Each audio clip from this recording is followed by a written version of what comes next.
Almighty God, we give thanks to you, the creator of the universe, and humbly beseech you to direct and prosper the deliberations of the members of this house here assembled for the advancement of your glory and the trust and welfare of the people of Trinidad and Tobago.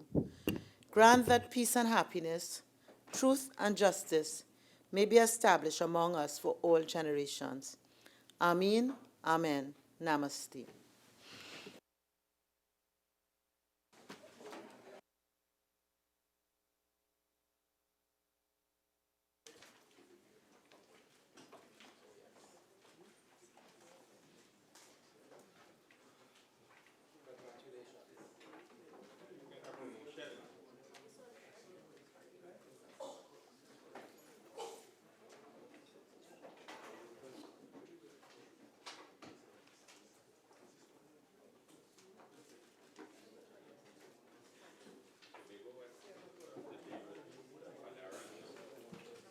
Oath or affirmation, announcements by the Speaker. Honorable members, the Honorable Maxi Coffey MP, member for La Hoqueta Talparo, has requested leave of absence from sittings of the House for the month of April 2018. And Mr. Prakash Ramada MP, member for St. Augustine, has requested leave of absence from today's sitting of the House. The leave which the members seek is granted. Bills brought from the Senate, petitions, papers. The Minister of Finance. Thank you, Madam Speaker. I have the honor to lay the following papers. The report of the Auditor General of the Republic of Trinidad and Tobago on the financial statements of the Mayor's Fund of the San Fernando City Corporation for the year ended September 30th, 2016. 2. The report of the Auditor General of the Republic of Trinidad and Tobago on the financial statements of the Chaguaramas Development Authority for the year ended September 30th, 2014. 3. The consolidated audited financial statements of First Citizens Bank Limited and its subsidiaries for the financial year ended September 30th, 2017. I beg to move that papers 1 and 2 be referred to the Public Accounts Committee and paper 3 be referred to the Public Accounts Enterprises Committee. Honorable members, the question is that papers 1 and 2 be referred to the Public Accounts Committee and paper 3 be referred to the Public Accounts Enterprises Committee. All in favor say aye. Aye. Any against? The ayes have it. Deputy Speaker. Madam Speaker, I have the honor to lay paper number 4, the 30th Annual Report of the Integrity Commission of Trinidad and Tobago for the year 2017. Leader of the House. Thank you very kindly, Madam Speaker. Madam Speaker, I have the honor to lay paper number 5, which is the statement of the Attorney General related to the activities in Trinidad and Tobago of Cambridge Analytica, Aggregate IQ, and the Strategic Communication Laboratories Group and their affiliate companies, together with a compilation of relevant documentation and materials. Madam Speaker, I beg to move that paper number 5 be referred to the Joint Select Committee on National Security for its consideration and report by July 31st, 2018.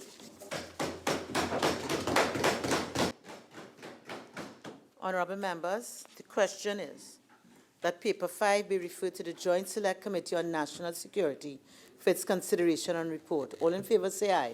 Aye. Any against? The ayes have it. Reports from committees.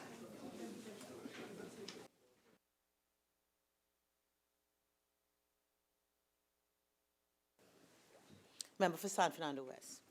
Thank you, Madam Speaker. I have the honor to present the interim report of the Joint Select Committee on the Anti-Terrorism Amendment Bill 2018.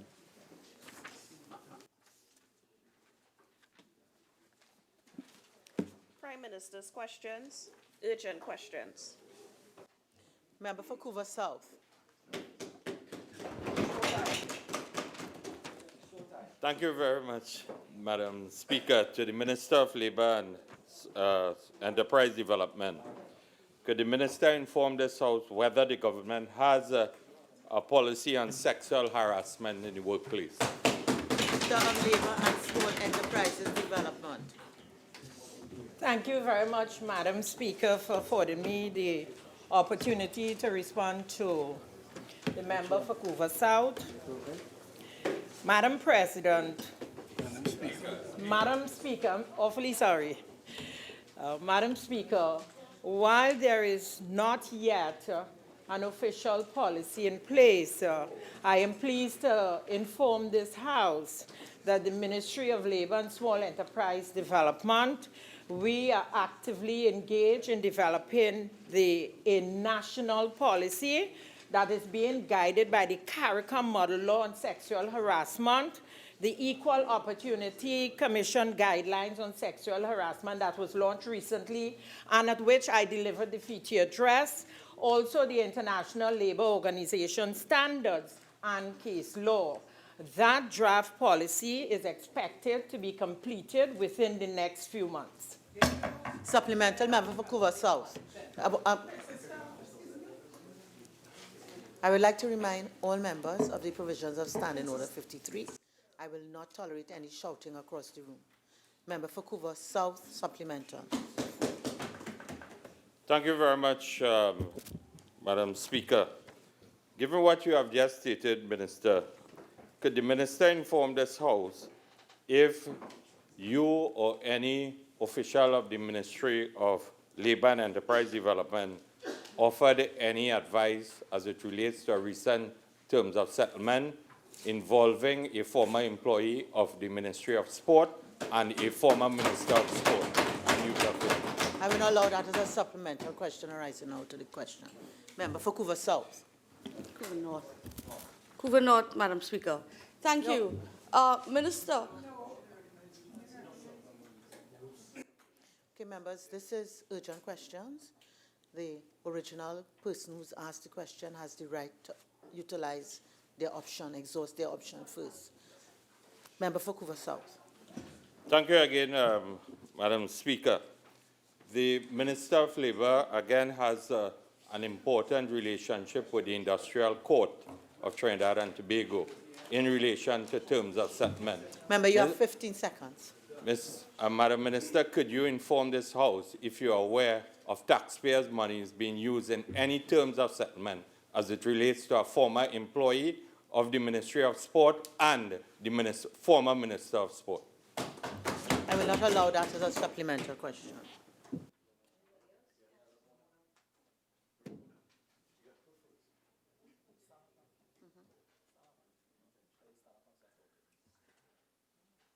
Member for Couva North. Thank you. Minister, in the meantime, while we wait for the policy on sexual harassment to be rolled out, what protection does the woman in the respective ministries have from these errant ministers? Member, in the form of which your question has been asked, I've ruled it out of order. Member for Oropuch East. Thank you very much, Madam Speaker. Madam Minister, having great regard to your wonderful speech on these fora dealing with sexual harassment, could you indicate whether you are in support of non-disclosure agreements that seek to hide pertinent facts involving public officials and allegations of sexual harassment? Minister of Labour and Small Enterprises Development. Thank you very much, Madam Speaker. As a Minister of Government, I am guided by government policy regarding any activities surrounding governance in Trinidad and Tobago. Member for Princestown. Thank you, Madam Speaker. Madam Speaker, question 2 to the Minister of Foreign and CARICOM Affairs. In light of the diplomatic impasse surrounding Trinidad and Tobago's vote taken at the Organization of American States against Dominica, could the Minister indicate on what date did the Ministry issue a diplomatic note officially apologizing to the government of Dominica? Minister of Foreign and CARICOM Affairs. Thank you very much, Madam. Mr. Kennedy, have a seat, please. Honorable members, I understand that there will be a lot of bantering, but please, remember this is Parliament. Your behavior must be parliamentary, and certainly you must comply with the standing orders. I hope I wouldn't have to at least direct us against accordingly. Minister of Foreign and CARICOM Affairs. Once again, thank you very much, Madam Speaker. On the 1st of April of this year, I verbally conveyed and offered sincere, most sincere apologies from Trinidad and Tobago to Dominica through the Minister of Foreign Affairs of oh, my apologies, please. Once more. I would ask us to please, again, and this is the last warning, to accord ourselves in a proper manner. Minister of Foreign and CARICOM Affairs. With your permission, Madam Speaker, thanks again, and I will repeat what I said. On the 1st of April of this year, 2018, I verbally offered and conveyed to the Minister of Foreign Affairs of Dominica the most sincere apologies from Trinidad and Tobago to Dominica. Thank you very much. Thank you, Madam. Madam, by the Minister's own omission, we have diplomatic faux pas part 2.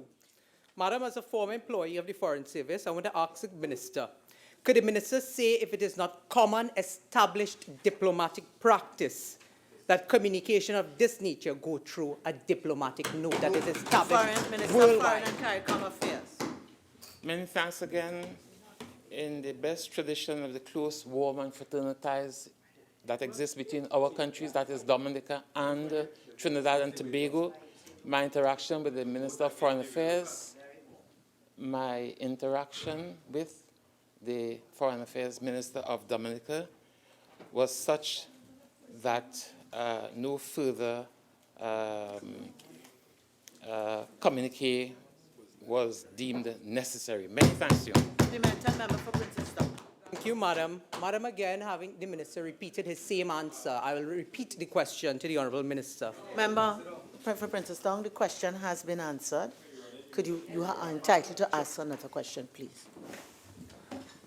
Madam, to the Honourable Minister, at this point, could the Honourable Minister say whether or not the Honourable Prime Minister has made direct communication to the Prime Minister of Dominica saying that there is an absence of an official diplomatic note? Minister of Foreign and CARICOM Affairs. Many thanks to you, Madam Speaker. There is ongoing communication between heads of state of CARICOM member states. Many thanks to you. Member for Naparima.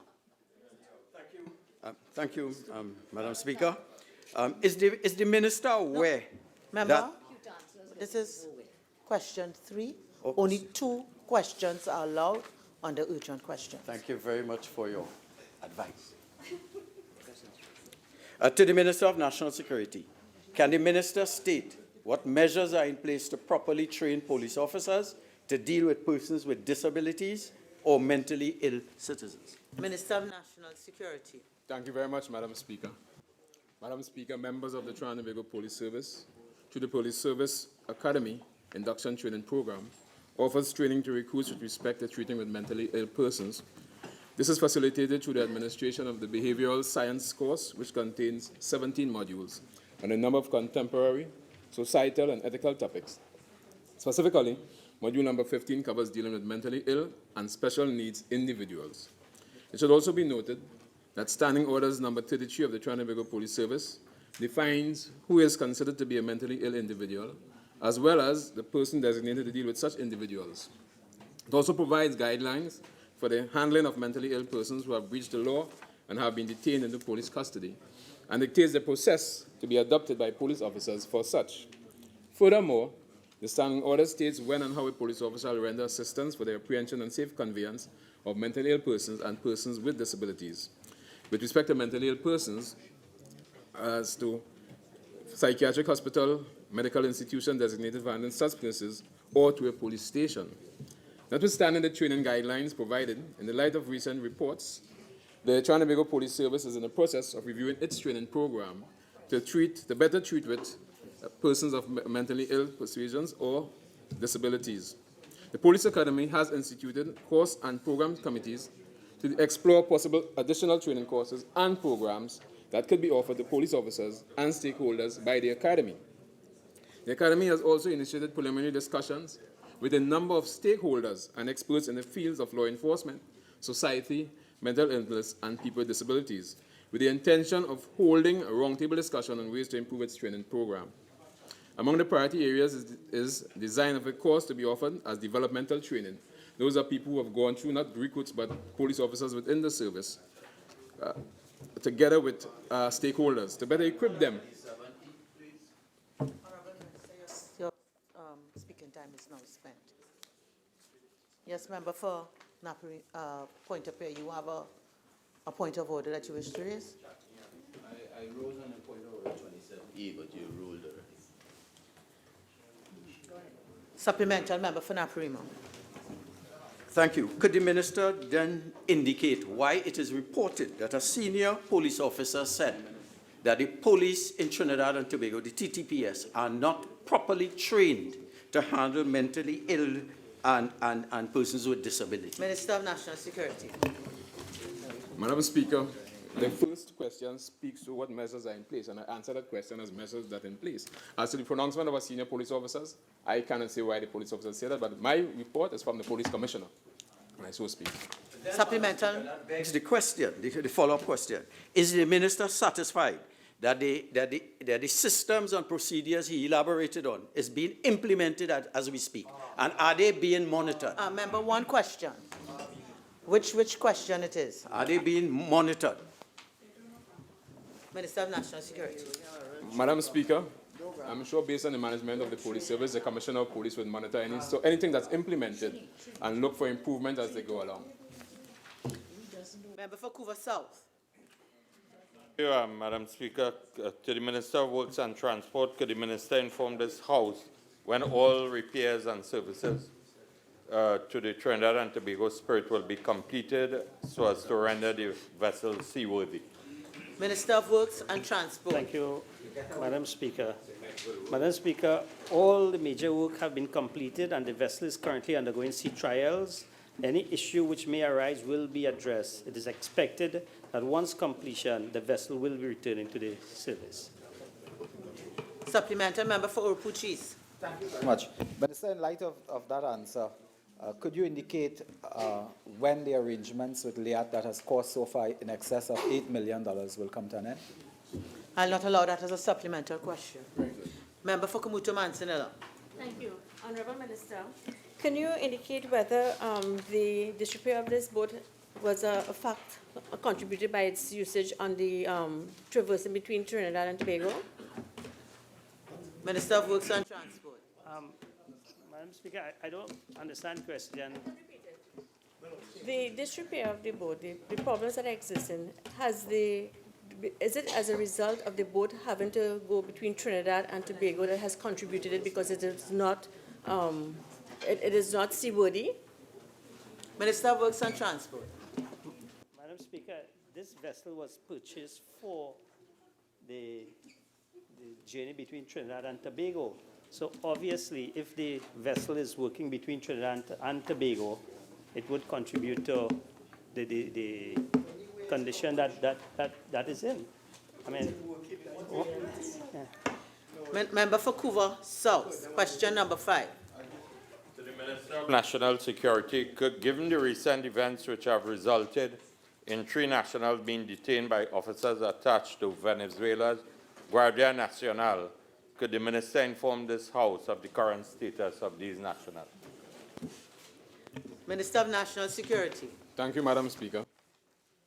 Madam Speaker, the latest information I have on this situation is that the 3 nationals are still in Venezuela, in Tucupita. They were scheduled to appear in court today. As of now, I do not have the outcome whether the matter has been completed, but they are still in Tucupita, Venezuela, as of now. Supplemental question, member for Vancouver South. Could you inform this House, Mr. Minister, if you are pursuing any form of diplomatic initiatives to resolve this particular issue as speedily as possible? Minister of National Security. Madam Speaker, any diplomatic initiatives will be done through the Ministry of Foreign and CARICOM Affairs and not through the Ministry of National Security.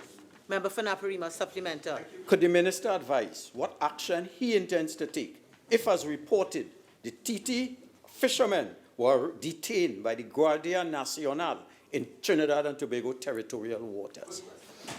Minister of National Security. Madam Speaker, the matter is before the Court of Venezuela right now. At the same time, the Trinidad and Tobago Defense Force are doing their investigation. Based on the report, then appropriate actions will be taken. Honourable members, the time allotted for urgent questions is now spent. Questions on notice? Questions for oral answer? Leader of the House. Very kindly, Madam Speaker. Madam Speaker, there are 17 questions for oral answer. We will be answering 13 of those. The questions that we are asking to be deferred for 2 weeks are questions number 145, 168, 180, and 187. Thank you, Madam Speaker. Madam Speaker, there are no written questions.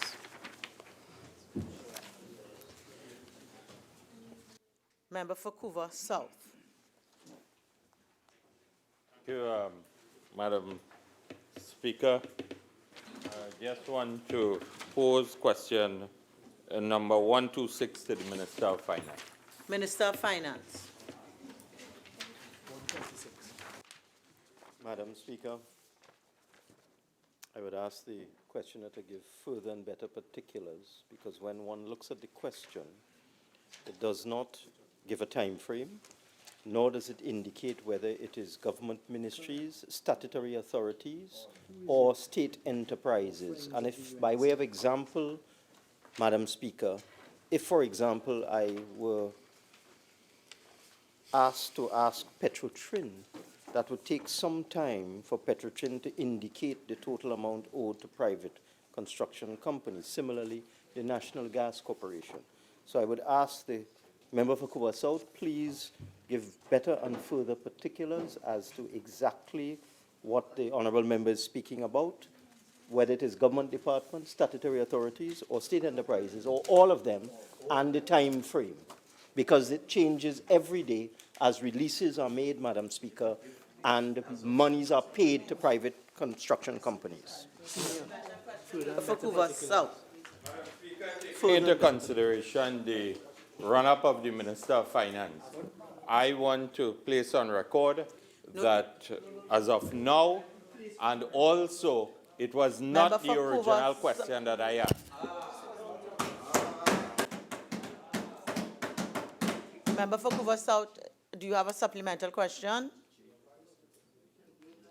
I'm asking, Madam Speaker, do you have a supplemental question? The Minister asked for further clarification, and I demand to be afforded the right to provide the explanation. Member for Vancouver North. Thank you, Madam Speaker. Question 141 to the Minister of Works and Transport. Minister of Works and Transport. Thank you, Madam Speaker. Madam Speaker, the Port Authority of Trinidad and Tobago has taken the following steps to ensure a more reliable service between Trinidad and Tobago in the short term. 1, the passenger vessels. The information below outlines the status of the vessels and the routine maintenance schedule that implemented for the many different areas of the vessels. These time frames may not be rigid, but form the basis for checking and inspecting, repairing, and servicing all of the areas of the vessel. A, the TNT Spirit. The TNT Spirit has been conducting sea trials, which are mandatory tests after dry docking, before the vessel can be put back into service, transporting passengers. The main engine. The rebuilding of 2 of the 4 main engines that sustained catastrophic damage was completed at the end of February, and the initial sea trial was carried out on March 2nd.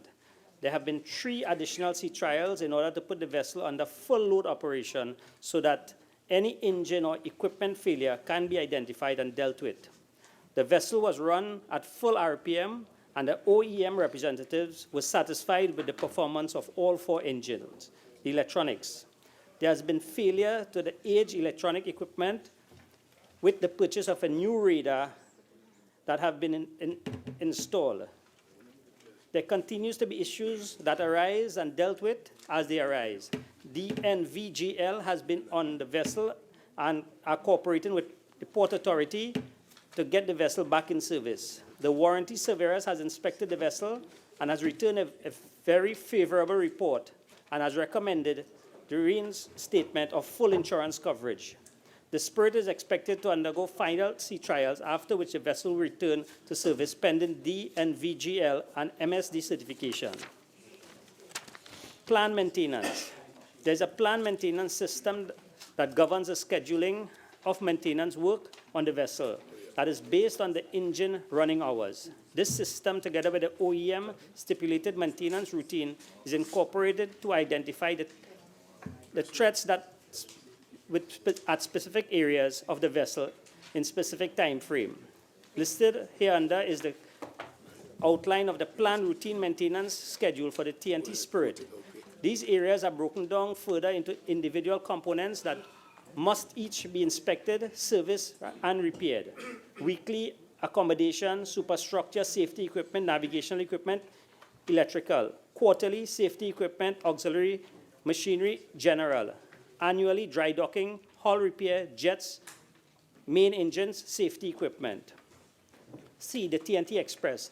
The TNT Express has not been dry docked since March 2015. The vessel is under repair status with DNVGL and M&M Insurance Company Limited. Total loss, with only total loss coverage, and is berthed at the port of Port of Spain. The scope of works for the Express includes a complete overhaul of the 4 main engines and 4 generators that are all well over their service time. There is a recommendation to renew all of the electronic systems and equipment on the vessel, as it will continue to deteriorate, causing untimely problems with the sailing schedule. The proposed plan is to have all the mechanical and electrical repairs done at the dockyard, with specific, before putting the vessel on dry dock for hull and water jet works only. D, the Cargo Star, the designated cargo vessel. The MV Cargo Star was leased for 1 year in the first instance to meet the cargo requirement to and from Tobago. This is the mode of transport for cargo, trucks, vans, flatbed. This contract was recently extended for a further 6 months. The owners are responsible for all maintenance work on the vessel. Routine work are carried out on the MV Cargo Star on Saturdays as is required. I thank you. The member for Orocco. Thank you very much. Thank you very much, Minister. Given your answer, which suggests that nothing is working, could you indicate when the Galleon passage will arrive in Trinidad and Tobago waters to pick up the slack? I will not allow that as a supplemental question. Member for Caroni East. Indicate why have you decided to renew the contract for the Cargo Star for 6 months when the original contract was $5 million more per day on the Cargo Star, according to Bridgeman? We're not allowed that as a supplemental question. Member for Vancouver North. Thank you, Madam Speaker. Minister, has there been any findings on the sabotage allegations on the Cargo Star? We're not allowed that as a supplemental question. Member for Orocco East.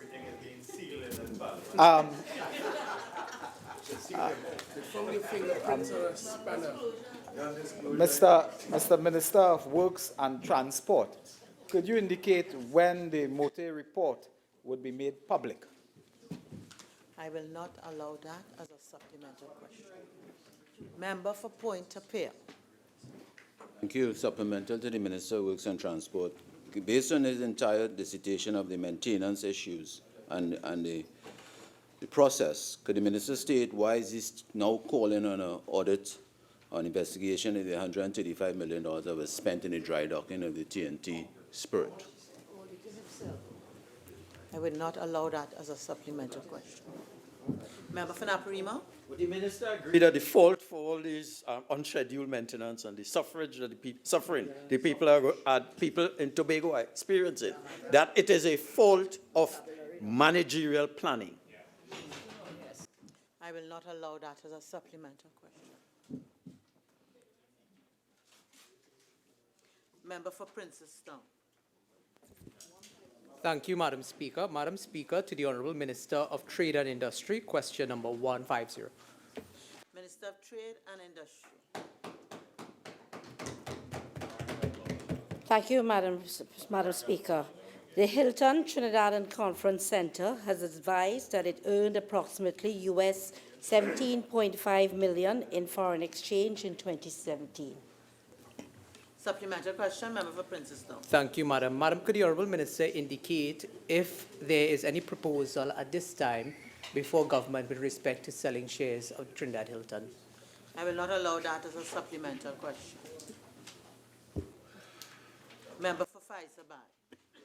Thank you, Madam Speaker. Question number 161 to the Minister of Public Administration and Communications. The new minister?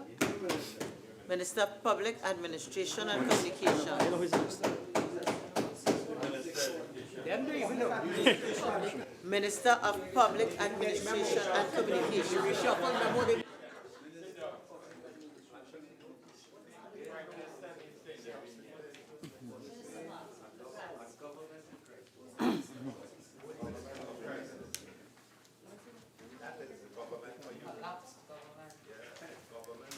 Member for Princestown.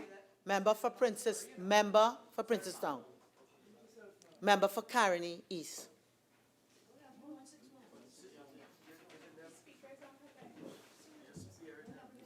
Minister of Public Administration and Thank you, Madam Speaker. Madam Speaker, records at the Ministry of Education indicate that there is an unfinished structure on the property ownership of which is unknown at this time.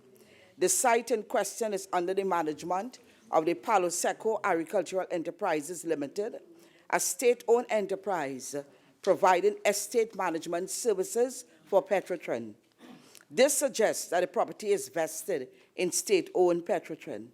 Madam Speaker, many years ago, the Ministry of Education did express an interest in having the property released to it for the establishment of an education office. The Ministry of Education does not have any plans for the use of this building at this point in time. Well done. Thank you for your answer, Minister. Could you indicate whether the government has any intentions of completing the building in view of the fact you said it's unfinished? Minister of Public Administration and Communications. Thank you, Madam Speaker. But this question would be better posed to the Ministry of Education. Member for Point-a-Pierre. Thank you, Madam Speaker. Question 167 to the Minister of Energy and Energy Industries. Minister of Energy and Energy Industries. Thank you very much, Madam Speaker. Madam Speaker, the Ministry of Energy and Energy Industries plans to offer acreage for competitive bidding on a phased basis in the shallow water and onshore areas in 2018, and in the deeper waters, or the deep waters in particular, areas in 2019. 5 blocks have been identified in the shallow water, and they will be made available in the second quarter of 2018. That's the second calendar quarter. These are NCMA 2, NCMA 3.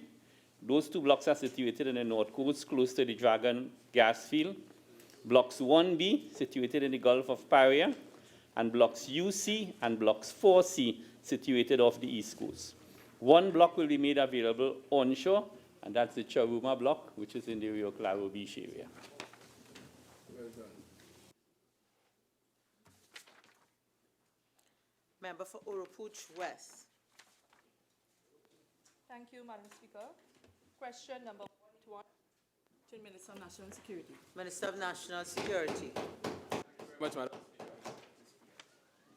Madam Speaker, there were 19 lifeguards assigned to work at Maracas Bay on February 12, 2018. 12 lifeguards reported for duty on that date.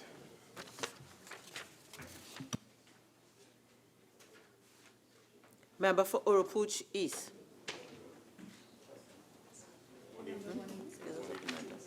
Thank you very much, Madam Speaker. Question number 182 to the member for Diego Martin West, the Minister of Housing and Urban Development. Minister of Housing and Urban Development. What? Thank you, Madam Speaker.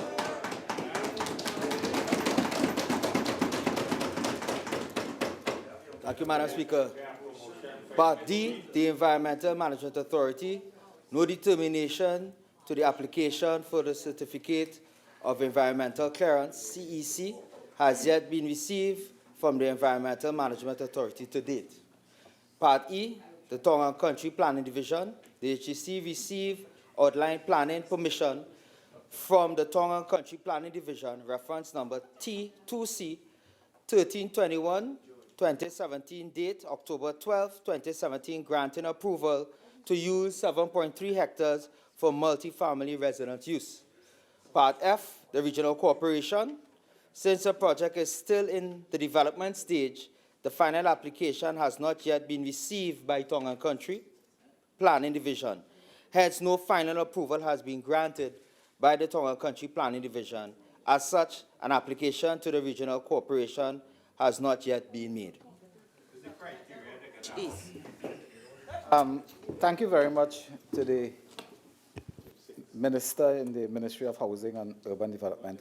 Would the Minister, notwithstanding he's extremely new to the portfolio, have any idea of when the construction would begin at this site, given your answer earlier on the various approvals? Minister of Housing and Urban Development. Thank you, Madam Speaker. This information could be given in a future date with regards to the dates. Member for Oropouche East. Me again. Thank you very much. Question number 183 to the Minister, to the former Minister of Housing and Urban Development, the Minister of Tourism. Minister of Tourism. Thank you very much, Madam Speaker. Madam Speaker, the answer...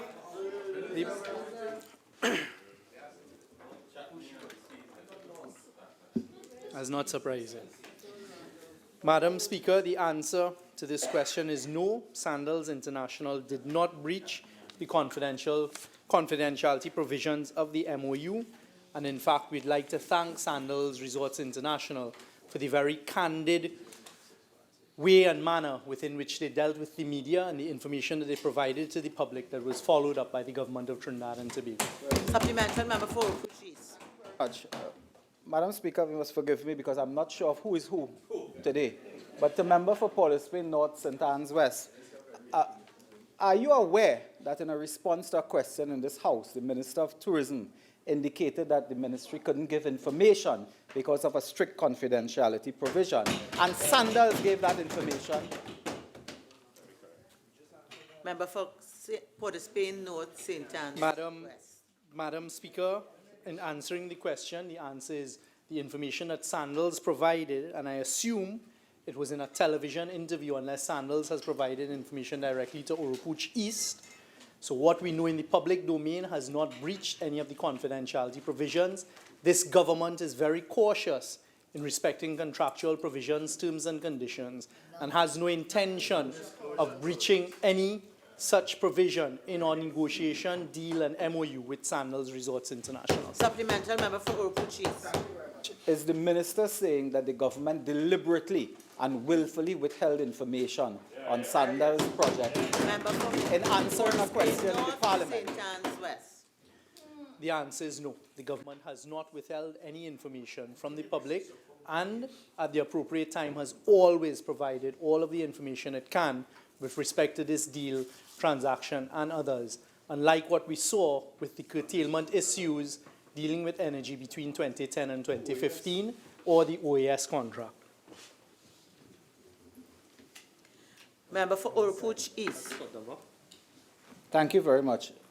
Question number 184 to anybody who is the Minister of Rural Development and Local Government. Minister of Rural Development and Local Government.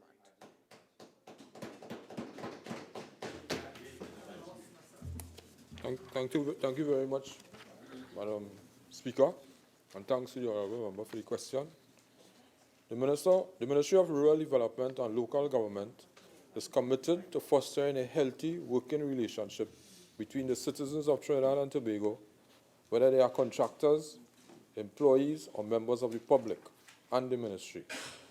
Over the past few months, the Community-Based Environmental Protection and Enhancement Program, commonly known as CPEP, has been visited with a number of claims filed in the High Court by contractors seeking payments for works alleged to have been done on behalf of CPEP during the period 2010 to 2015. At the onset, let me state categorically, in a direct answer to the question of the honourable member, that the policy approach of CPEP in relation to these claims, and more in particular, the policy of the ministry, is to its interaction with its contractors, is firstly to act in accordance with the law. CPEP has been given a directive that the work has been done, contractors are entitled to be paid. But we must understand, before any claims are paid, there is a process that must be followed. These claims amount to 148 million.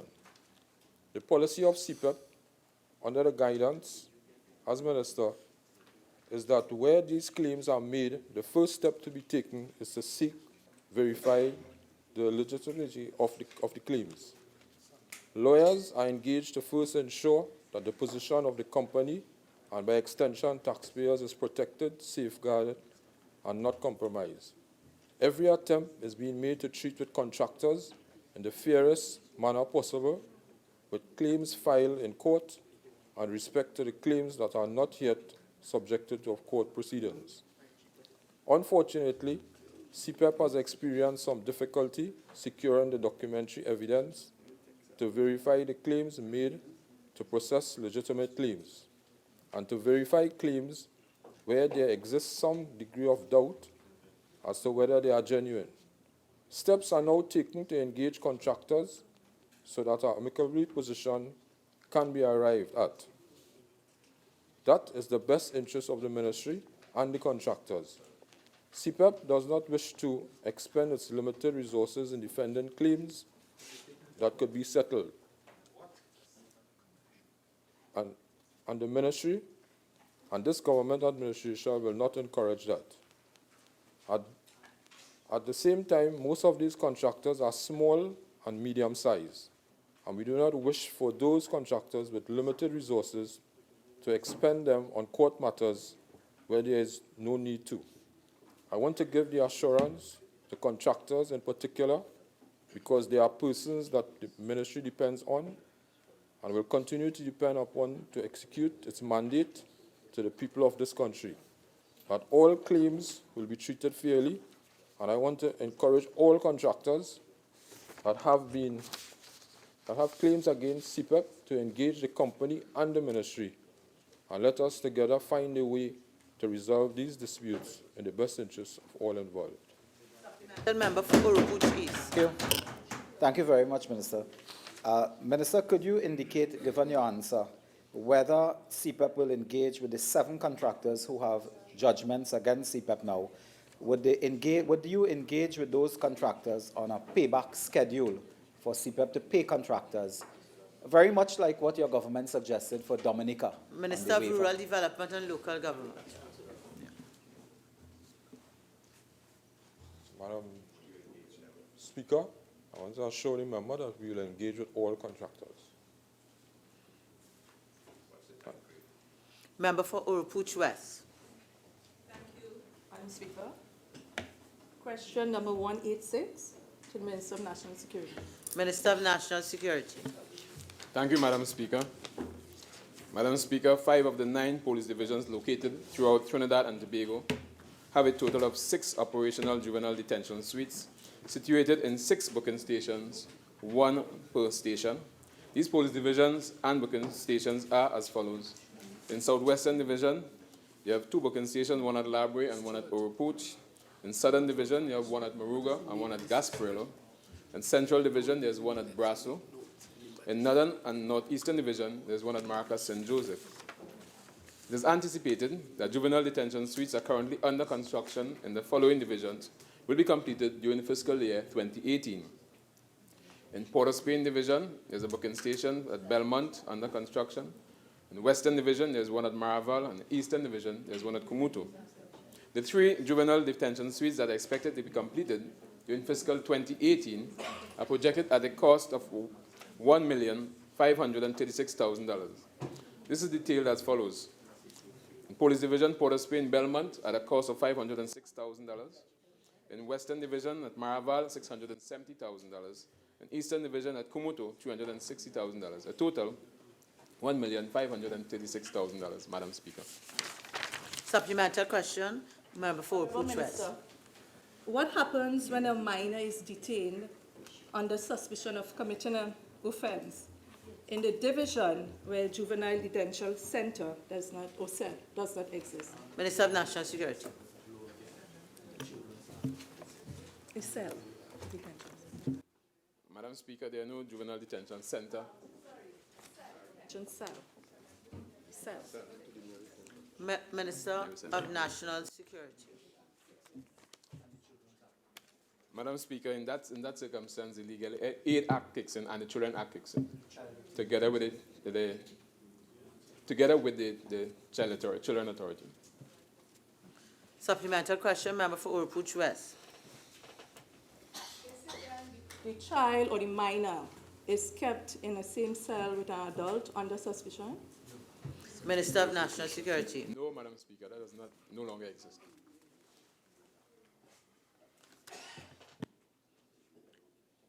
Member for Shogunas East.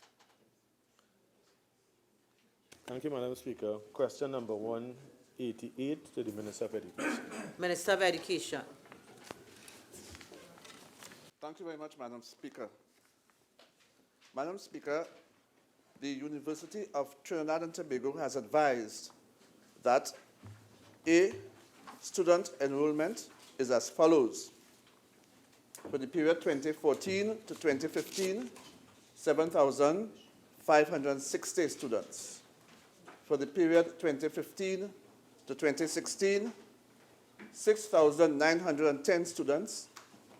For the period 2016 to 2017, 7,278 students.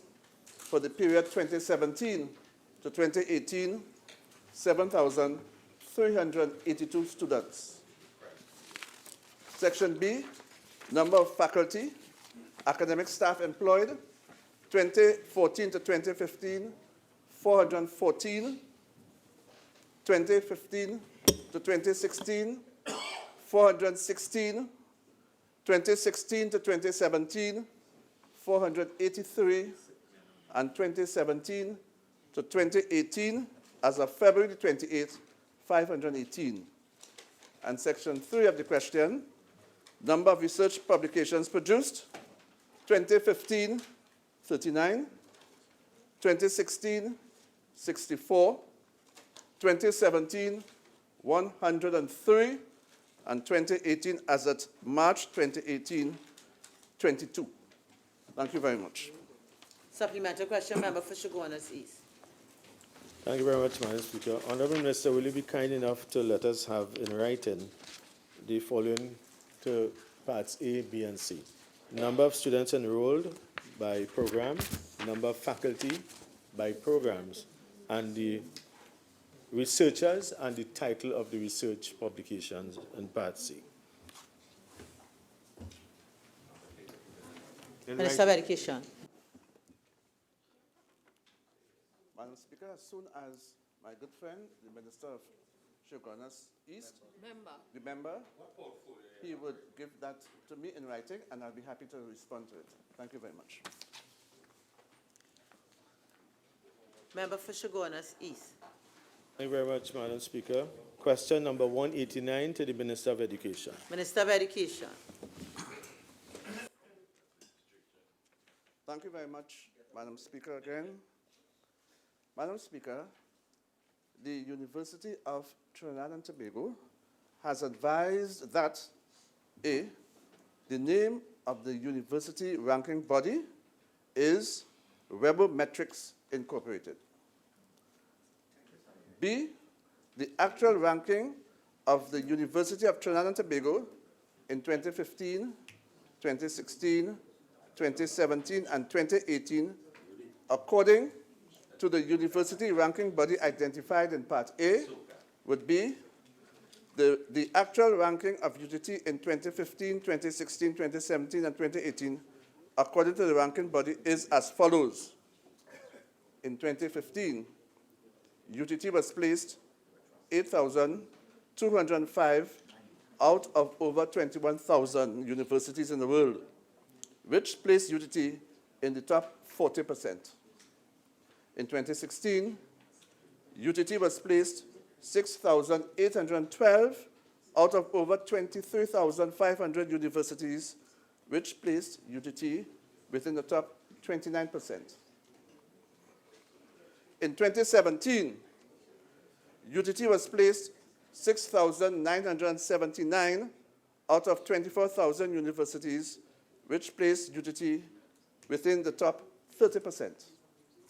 In 2018, UTT is placed 6,487 out of 27,000 universities, which places UTT within the top 25%.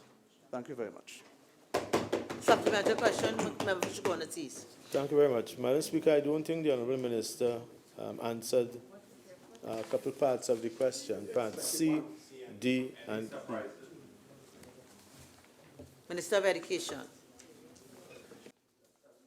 Thank you very much, Madam Speaker. Webometrics Incorporated has advised that they have advised on their website that their methodology has evolved substantially during the last decade. So, to use caution when comparing results from different or previous years' editions. C, whether student enrollment is a performance metric used to determine the university's ranking. The answer, student enrollment is not a performance used to determine the university's ranking. D, the question, whether faculty to students ratio is a performance metric used to determine the university's ranking. The answer, the faculty to student ratio is not a performance metric used to determine the university's ranking, but it is an international accreditation metric. And E, whether the number of research publications is a performance metric used to determine the university's ranking. The answer, the number of research publications is a performance metric used to determine the university's ranking. Thank you. Supplementary, Member Shigona, please. Madam Speaker, could the Honourable Minister tell us a little more about Webometrics? I don't know if I'm pronouncing it right. Minister of Education. Madam Speaker, Webometrics is also known as Ranking Web of Universities. They use a ranking system for the world's universities, and that would involve the volume of the web contacts and the visibility and impact of the web publications. Thank you. Member for Chaguanas East. Thank you very much, Madam Speaker. Question number 190 to the Minister of Education. Minister of Education. Thank you very much, Madam Speaker.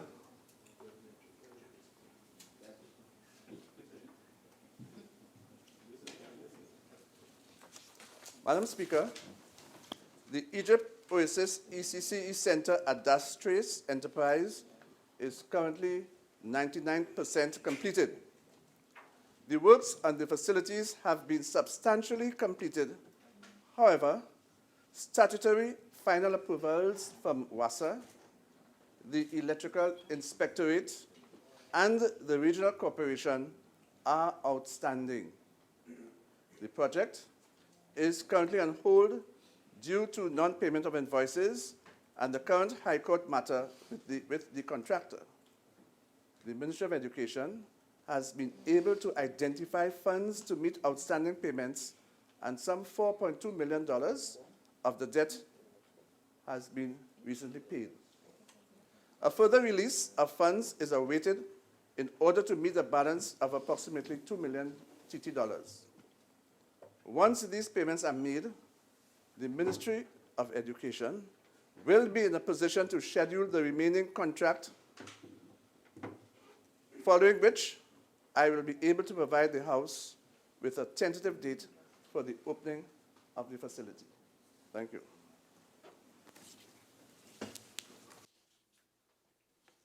Request for leave to move the adjournment of the House on definite matters of urgent public importance, statements by ministers, personal explanations, introduction of bills, the Whistleblower Protection Bill 2018 in the name of the Attorney General, motions relating to the business or sittings of the House and moved by a minister.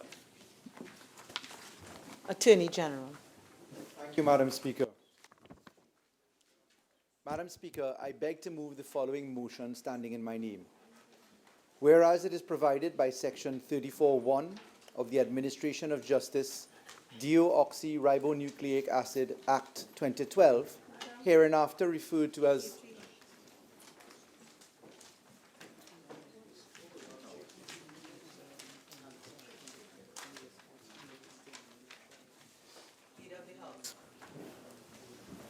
Thank you very kindly, Madam Speaker.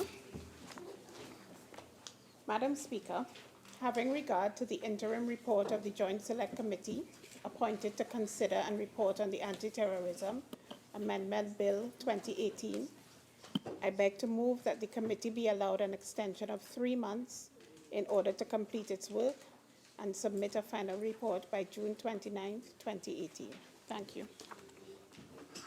Members, the question is, be it resolved that the Joint Select Committee appointed to consider and report on the Anti-Terrorism Amendment Bill 2018 be allowed an extension of 3 months in order to complete its work and submit a final report by June 29, 2018. All in favor say aye. Aye. Any against? I think the ayes have it. Leader of the House. Thank you very kindly, Madam Speaker. Madam Speaker, whereas it has become necessary to make appointments to joint select committees, I beg to move that this House agree to the following appointments. Mrs. Vidya Gayadeen Gopi Singh, in lieu of Mr. Prakash Ramadar, on the Joint Select Committee on Finance and Legal Affairs.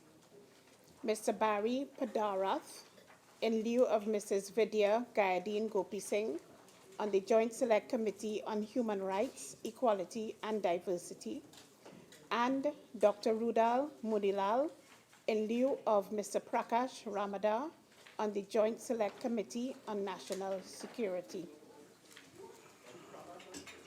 Honorable members, the question is that this House agree to the following appointments to joint select committees. Mrs. Vidya Gayadeen Gopi Singh, in lieu of Mr. Prakash Ramadar, on the Joint Select Committee on Finance and Legal Affairs. Mr. Barry Padarath, in lieu of Mrs. Vidya Gayadeen Gopi Singh, on the Joint Select Committee on Human Rights, Equality and Diversity. And Dr. Rudal Munilal, in lieu of Mr. Prakash Ramadar, on the Joint Select Committee on National Security. All in favor say aye. Aye. Any against? The ayes have it. Public business, government business, motions.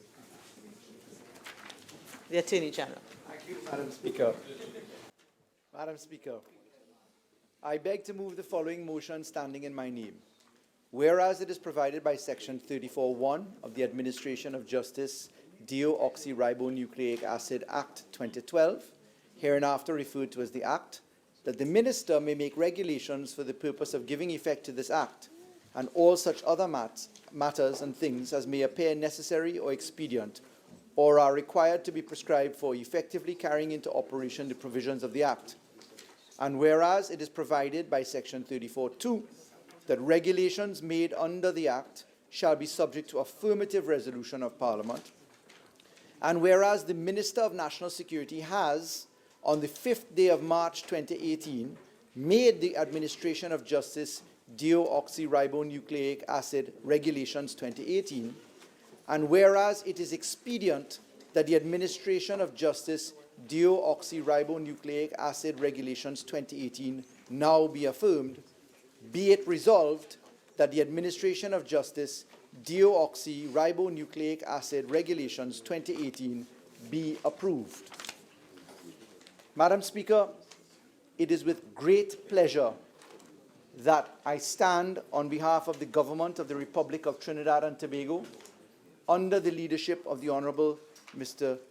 Member for Diego Martin West, the Honourable Prime Minister Dr. Keith Rowley, to bring to life today something which has taken far too long. Madam Speaker, these regulations are born, as the motion says, pursuant to Section 34(2) of the Parent Act. But, Madam Speaker, we stand here on the 9th of April 2018 talking about law, which is, as I've had to practice on several occasions in reading the motion, which is rooted in something which is well known throughout the world. That is deoxyribonucleic acid, or DNA, laws. Say it again, Siparia. I'll say it again. Putting it now, Madam Speaker, into context, it's incumbent to reflect upon where we were, what happened, and why we stand here today. And it is safe to say, Madam Speaker, that we are now no less than 19 years away from the introduction of DNA laws in Trinidad and Tobago on the first occasion. Madam Speaker, on the 30th of November 1999, a UNC Minister of National Security, Brigadier Joseph Theodore then, stood to lay DNA laws in Trinidad and Tobago. That, in fact, hit the House of Representatives and the Senate, and that law, that 2000 Act, whilst it was passed through both houses of Parliament then, in fact, Dr. Khan, the Honourable Member for Barataria Sawa, was a member speaking in that debate in the year 2000. 18 years ago, 19 if you go to the true date in 1999, that law was never proclaimed. The second round of consultation taking us to DNA laws really commenced in the year 2004. And in 2004, there was a move to an expert consultancy from the United Kingdom joining Trinidad and Tobago to consider the DNA laws which then stood on the books of Trinidad and Tobago, but which were not proclaimed. And that exercise took the Ministry of National Security to a view that there needed to be amendments to the law. The amendments to the law, in fact, were tabled in the House of Representatives on the 18th of December 2006. That is some 12 years ago. Member for Siparia and member for Barataria Sawa will no doubt remember that, as they were contributors to that debate, as was the Honourable Member for Lavantil West and the Honourable Prime Minister, the Member for Diego Martin West. When we look to that standing on the 18th of December 2006, some 12 years ago, we passed through in February 2007 a joint select committee comprising members of opposition and government then, and that law was assented to on the 28th of September 2007, almost a full year after it was introduced. Madam Speaker, it's true that in the period 2007 to 2010, there was a general election. The PNM government then came into power, and whilst there was the move for the operationalization of that law, regrettably an election was called 2.5 years before time, and we then moved into the third stage of amendments to DNA laws. Madam Speaker, on the 9th of November 2011, the Administration of Justice DNA Act 2012 was laid in the House of Representatives. There were a number of pitfalls to the law, as a result of which members of the then opposition, now government, did not support the law in the House. We took it to the Senate. That came on the 15th of November 2011, and as a result of a significant amount of work on the Senate bench, which I dare say I had the privilege to sit on then in opposition, we managed to carve out a by far better piece of law, and on the 8th of February, several months after it hit the Senate desk, we managed to pass the Administration of Justice DNA Act 2012. That act was assented to on the 10th of May 2012. Madam Speaker, we now stand 6 years nearly away from that event. And one has to ask, what is the purpose of passing laws?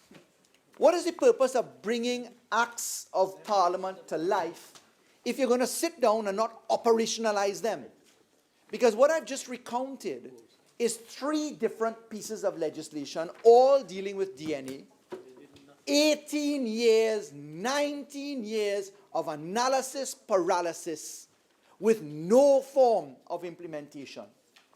But Madam Speaker, what's quite interesting is that in the period 2010 to 2015, notwithstanding the support of the then opposition, now government, the Ministry of Justice, passing through, if I recall, some 4 ministers of justice, the Ministry of National Security, passing through 6 ministers of national security. That's 10 bodies in the period 2010 to 2015, spent as an aggregate total $22,927,938,071. Call it $23 billion.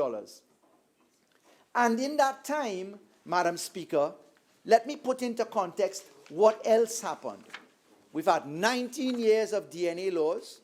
After 19 years of DNA laws, what is the position in Trinidad and Tobago? Madam Speaker, we had DNA standing, but what's interesting, let's look to what Trinidad and Tobago looked like.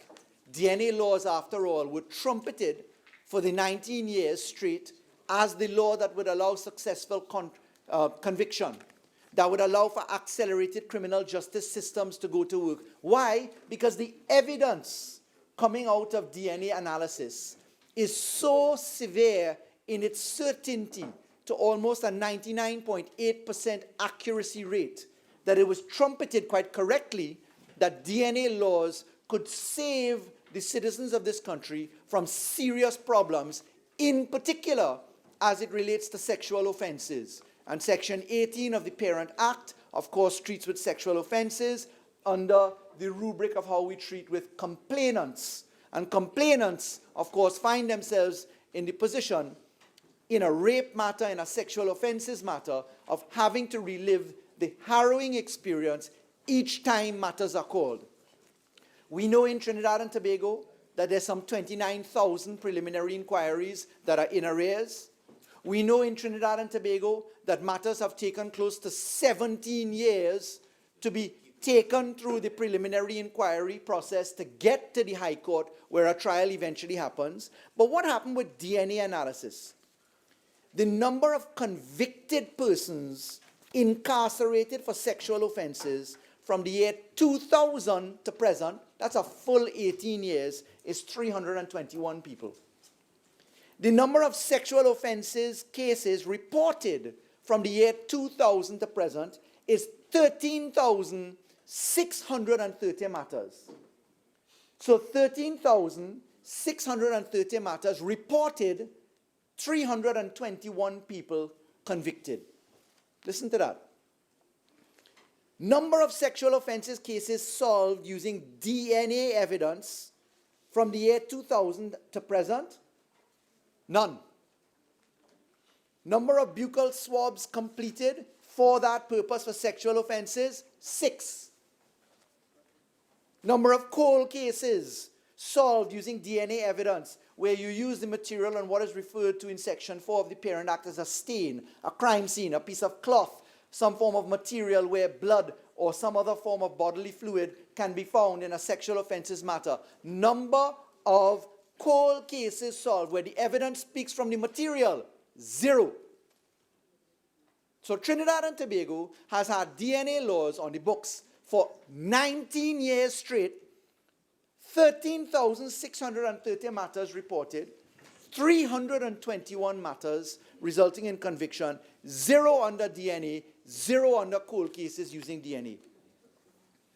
Madam Speaker, it is for that reason that upon coming into government, our approach to treating with the criminal justice arena involved not only passing law, bringing law to the Parliament, but operationalizing at the same time. And I need only draw example to the Family and Children Division, where 19 laws were amended, laws were put into operation, 2 courts opened, all of the subsidiary rules and regulations done, IT put in, personnel put in. And therefore, Madam Speaker, I'm able to say today that with the gratitude to my learned colleague, the Honourable Member for Point Fortin in particular, the Minister of National Security and his very hard-working team, the Ministry of National Security has taken it upon itself to operationalize the DNA laws, not only by bringing the regulations which the Honourable Minister signed on the 4th of March 2018 to this House, as we now stand to deal with it by affirmative resolution, but by treating with the purchasing of materials, the placement of personnel, and the provision of plant and machinery and accommodation for the working of DNA laws. And my learned colleague, the Minister of National Security, will no doubt speak to that in his presentation. But suffice it to say, Madam Speaker, the fact is that operationalizing these laws involves much more than just the written law. In fact, if one goes to the Parent Act, we note that the official DNA lab under Section 5 of the Parent Law, that must be created. That's the Forensic Sciences Center. And under Section 5.2, you can use the ability to have accommodation provided through international agreements and arrangements with other countries, as per the scheduled approved list of countries. We look to the Parent Act again. We see that the DNA data bank must be created. That is under Section 7 of Part 3 of the Parent Act. We see again, in terms of elements of the law that have to be operationalized, that the custodian had to be appointed. And that, of course, comes in under Section 8 of the Parent Act. And I'm very pleased to say that the custodian was, in fact, appointed in 2017 by this government for the first time, pursuant to Section 8. I'm very pleased to say that we need to also look at the testing and population of the register, who it is we approach to put material onto the data bank. And I give reference to Sections 12 and 13 of the Parent Act, as well as Section 15 of the Parent Act, as well as Schedule 3 of the Parent Act, where we prescribe that volunteers may give samples, certain categories of people may give samples on a compulsory basis, and very importantly, that law enforcement personnel, so described in Schedule 3 of the Parent Act, under the approval of the person set out in Schedule 4 of the Parent Act, they too must give samples to populate the database. And I'll come to that in a moment. Obviously, Section 29 of the Parent Law is equally relevant, and that treats with the confidentiality and disclaimer of the and disclosure provisions to make sure that DNA profiles and DNA samples are managed so that they are not put into the public domain. After all, this law provides that suspects are to give DNA samples on a compulsory basis. Detainees, deportees, persons who have been arrested, persons who are in pre-trial incarceration, and persons who are convicted. And in those circumstances, confidentiality and restriction on disclosure is obviously a very material aspect of the law. Needless to say, we come into Section 34, which provides for the laying of regulations by way of affirmative resolution.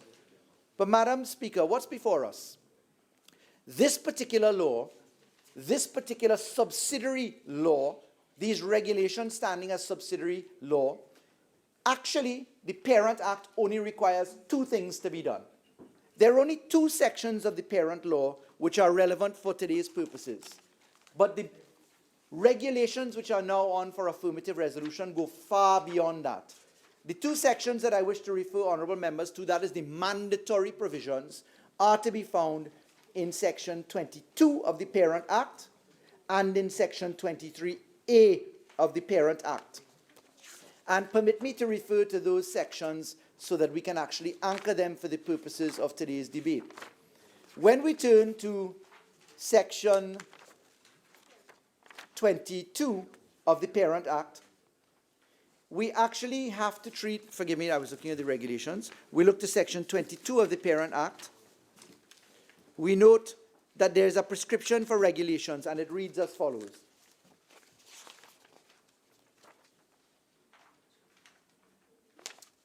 Madam Speaker, I refer to Section 23, sorry, not Section 22.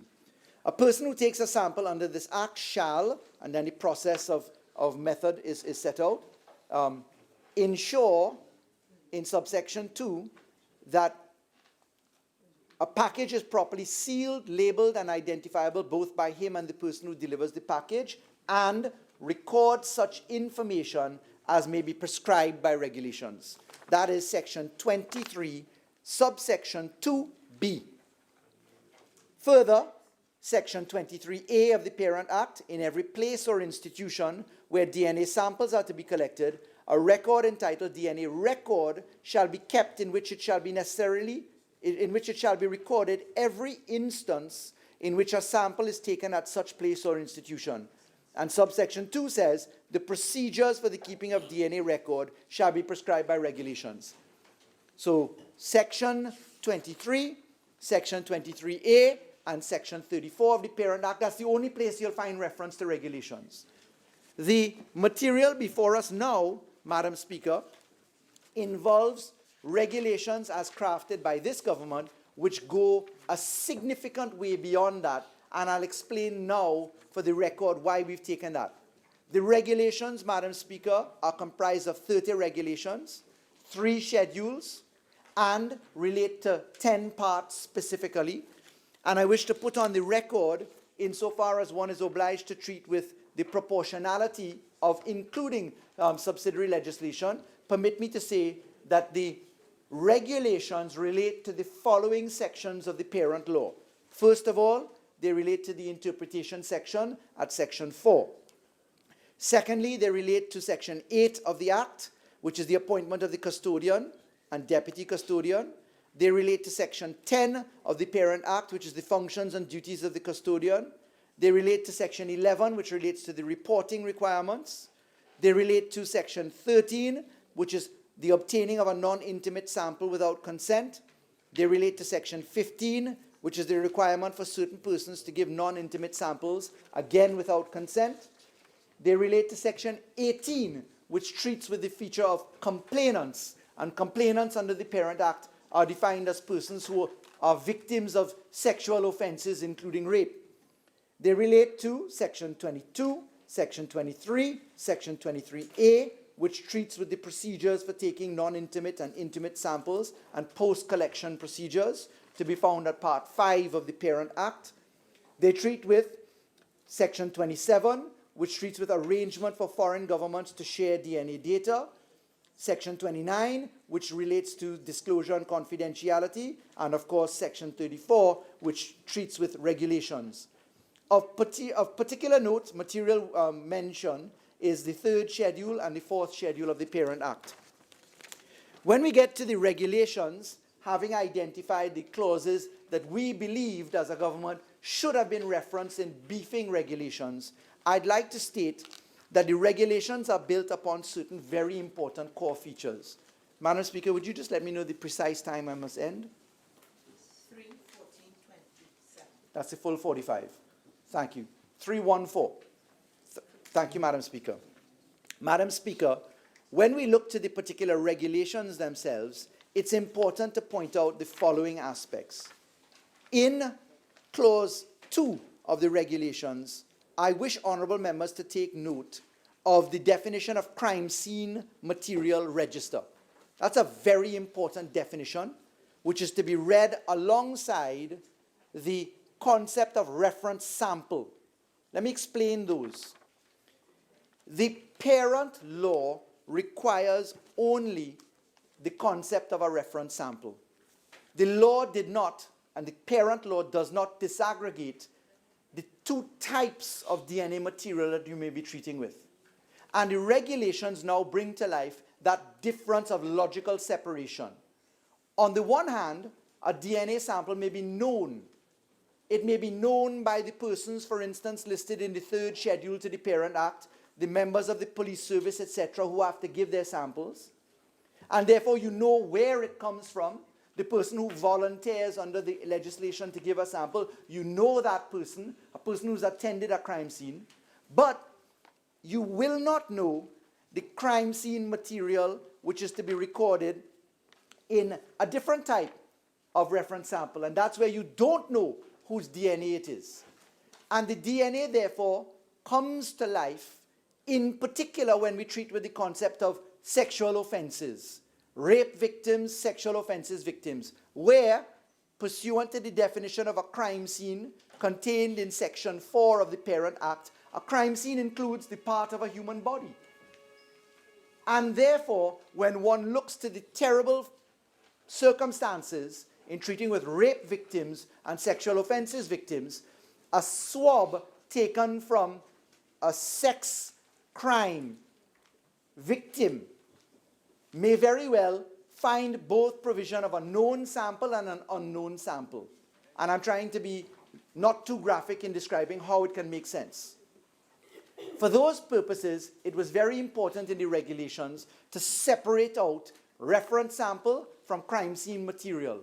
And therefore, I point immediately to Clause 30 of the regulations, which deals with the Commissioner of Police shall cause a register to be created and maintained for the purpose of recording the information set out in Schedule 4 in relation to all crime scene material that is collected and to be submitted for the purposes of generating a DNA profile in accordance with the Act. So those are the very important core concepts architecturally, if I could use that expression, in Clause 2 of the regulations. Clause 3 of the regulations, which is Part 2 of the regulations, treats with the roles and responsibilities of the custodian.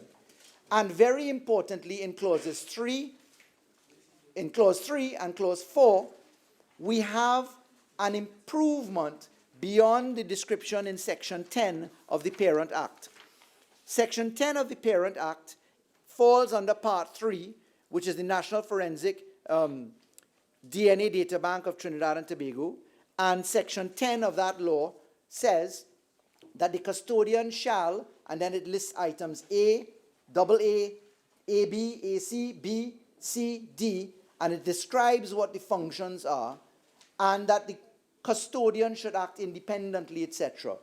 What we felt necessary was for an expansion, largely coming off of the springboard of Section 10(1)D of the Parent Act, to provide for the custodian to ensure that all data in the bank is accurately loaded at the time of entry. The custodian should at least once a year conduct an on-site visit at the Forensic Science Center to ensure that it is with the capacity to perform the requisite DNA services, and that the custodian may, subject to regulations and standards, and I'll come to that in a moment, accept DNA profiles and documentation generated by the Forensic Sciences Center or an approved laboratory. It's necessary to stick a pin for a moment. For those who may be listening to this debate, let us break it down. DNA, which is 99.8% certain, comes from crime scenes. Or forgive me, the figure is somewhere 99 plus. I know that my learned colleague from Pfizer, as a medical doctor of good repute, will correct me on the specific amount, but 99%. DNA comes from a crime scene or reference or crime scene position. The DNA under the provisions of the parent law is taken to the Forensics Center. The Forensic Center is a division of the Ministry of National Security. It is subjected to analysis there or abroad by approved laboratories within the context of the Act. That DNA analysis produces a profile. That profile is referred to the DNA custodian. The DNA custodian receives the profile and uploads it into a DNA data bank. The custodian receives a profile which is without reference to name or knowledge of who provided the sample. There's an important separation between the Forensic Science Center or approved laboratories, and the custodian, because the custodian does not know whose sample it is. It is an encrypted or tagged reference without name of provision of sample. And that way, we ensure the protection of identity for persons who provide samples. By way of a further position, it is important to note that the custodian, under the parent law, did not have to go to the Forensic Sciences Center. But we felt that it was important in the regulations to broaden the perspective to allow for that congruity between the two, so that we could ensure that the Forensic Sciences Center was operational and that it was working in tandem with the forensics other end of it, which is the custodian's work. Very importantly, in Regulation 4, Madam Speaker, we're talking to the custodian from time to time, setting minimum standards in accordance with international best practices. Now that refers to a concept of standard operating procedures. It refers to publication of standards. We've taken a very proportional step to ensure that those standards are gazetted. That ensures that there's transparency in the purpose. But very importantly, it takes avail of very interesting jurisprudence coming out of the United Kingdom Supreme Court. And again, I'll put it for the sake of proportionality on the record by referencing R, open brackets, GC, close brackets, versus the Metropolitan Police Commissioner. It's a case 2011 to be found at the All England Law Reports at page 859.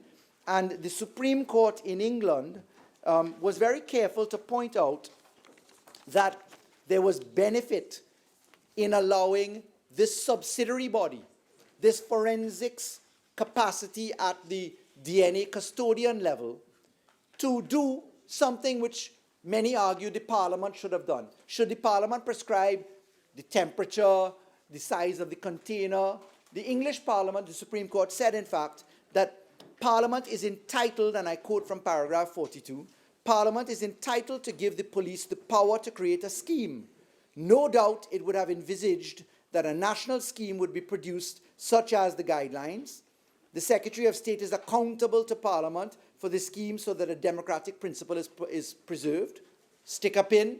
Our law provides for an annual report. It's in Section 11 of the Parent Act. We are publishing and gazetting the standards to go out. I continue at paragraph 43 of that judgment. There is no reason in principle why the police, together with the Secretary of State, should be less well equipped than Parliament to create guidelines for the exercise of the power. And therefore, there is ample jurisprudence which we seek to take avail of in providing for the publication and issuance of standard operating procedures or guidelines, which is to be made by the DNA custodian, because there's a preservation of his obligation to respond and report to Parliament on an annual basis, as the Parent Act provides. Clause 5 of the regulations treats with the preservation of integrity of the data bank. And these are anchored back to Part 3 of the Parent Act, in particular Section 7, Section 10, Section 29, and I've omitted Section 11 as well, which is the report. And what we're doing is ensuring that the custodian shall preserve the integrity of the data bank. And important, that he keeps an up-to-date log of all data reinstated, suspended, amended, or deleted. Again, I stick a pin. One of the reasons that the House of Representatives in 2011, 2012 had problem in passing the DNA law is that then Minister of Justice was not cognizant of the ruling in the UK versus MARPA principle, that particular case as it went to the European courts, where 25 judges of the European Court reflected upon these provisions. And very importantly, to bring to life the proportionality and the need to know what data you had, was it securely kept, did you delete it, did you keep it, how did you manage it? These again improve the constitutionality of the parent law. Clause 6 again relates to Section 7, 10, 11 of the Parent Act, indeed also Section 29. Section 29 and Section 30, for the record, refer to the creation of the obligation for confidentiality and non-disclosure, and also in Section 30 for the criminalization of breaches of disclosure and confidentiality. In Clause 6, the custodian shall develop the IT systems and ensure essentially that the data protection is managed. Obviously, data protection is a very important part of the laws of Trinidad and Tobago, and no doubt it is something that we must ensure is managed carefully. Part 3, which is clauses 7 straight down to 12 inclusive, deal with taking of samples under Part 3 of the regulations. In particular, Clause 7 treats with the taking of samples from a complainant. And here is where we see the bringing to life of the disaggregation between reference samples and crime scene material so that we can make sense where the parent law hadn't in fact gone far enough of how we treat with the savagery related to sexual offenses, including rape. Madam Speaker, we have specifically ensured that we have adhered to the parent law in that only certain categories of persons can treat with the taking of evidence, that is, those prescribed by the Parent Act, most importantly, the authorized officers, including the qualified persons. And the qualified persons are defined at Section 4 of the Parent Act to include the persons so described. Madam Speaker, Clause 8, again, treats with Sections 13 requirements and the maintenance of entries at the Forensic Sciences Center and the DNA record. Remember, the DNA record was included as a definitional term in the Parent Act, and therefore Clause 8 takes avail of the two forms of registration that we must have. Madam Speaker, Clause 9 treats with the taking of a sample from a person admitted to a private hospital, that there must be the presence of a witness, particularly if we're dealing with people who are incapable, as the parent law describes, or persons with diminished responsibility or capacity. Clause 10 treats with those persons incarcerated in prison, again with the prescriptive cautions that we have, and the separation of crime scene material versus DNA record being carefully observed. Clause 11 treats with reference samples at a port of entry, where we treat with deportees or detainees at the port of entry. Again, the parent law provides for them to be given, to give samples on a compulsory basis. There's no need for consent. Clause 12 takes care of the detention of our children at child rehabilitation centers and the necessary prescriptive cautions that we ought to have. We must remind that they're no longer YTC-type detention, youth training centers, as the Honourable Member for Orapooch West knows. But what we're treating with now is a child rehabilitation center, and child rehabilitation centers under the laws that treat with that, the Child Rehabilitation Act and the Children and Foster Care Nurseries Homes legislation, as those two can together be inferred and interpreted to mean a child rehabilitation center. Madam Speaker, when we get to Part 4 of the regs, which is clauses 13 and 14, that's where we're talking about the Forensic Science Center. Remember, the Forensic Science Center is not a creature of law. It is not created as a statutory authority. It is merely a division under the Ministry of National Security. For those purposes, the legislative springboard to consider this comes from Section 5 of the Parent Act, where Section 5 designates the Forensic Sciences Center as an authorized facility alongside such approved entities as may go into operation. And in the Part 4 analysis provisions, clauses 13 and 14, we're making sure that we have the custodian and the Forensic Sciences Director treating with it in accordance with the parent law. Part 5 treats with the searches of the data bank, and that is clauses 15 through to 16, but not including 16. And in clause 15, essentially, we're ensuring that we prescribe who can run a search. And that every time you run a search against the data bank, every time the custodian is asked to run a search, he must upload entries every time and check it against the data bank. The usefulness of DNA law is that when a crime scene or a DNA report hits the custodian, the data bank is filled, and you upload the material information you get on the profile. Once it's uploaded, the machinery goes to work, and you see if you have a positive hit. has the material which you've entered match something which is on your database. So as your database grows, as your database is enlarged, your likelihood of having a hit on the database obviously increases. Madam Speaker, after you run the search every time, these subdivisions of Clause 15 treat with when a search may be requested as opposed to automatically done, when a search involves material or a profile which is of a poor quality, what you're allowed to do when it's a poor quality. You may reference it, but you can't upload the incomplete profile. It deals with a provision where you have a duplicate on the computer data bank, because a duplicate may be born about as a result of either a human error or genetically identical persons, which is identical twins. And then it treats with how we treat with duplications, putting a positive obligation upon the custodian to report the matter as a criminal complaint to the Commissioner of Police to ensure that there's no tampering with the database. We treat with match reports, we treat with the forms and the nature of reports in the rest of Clause 15. Clauses 16, 17, 18, 19, 20, 21, 22, 23 deal with records under Part 6 of the regulations. And this is very important because here is where we are bringing to life the positive obligation in the Parent Act. Section 23 of the Parent Act, Section 23A of the Parent Act. It's in this Part 6 where we treat with records that we have disaggregated the various circumstances for the keeping of records. One, where you're dealing with the Commissioner of Police. We have included in as well 2, where we're dealing with the Commissioner of Prisons. 3, where we're dealing with immigration. 4, where we're dealing with child rehabilitation centers. And 5, where we're dealing with the Forensic Sciences Center itself.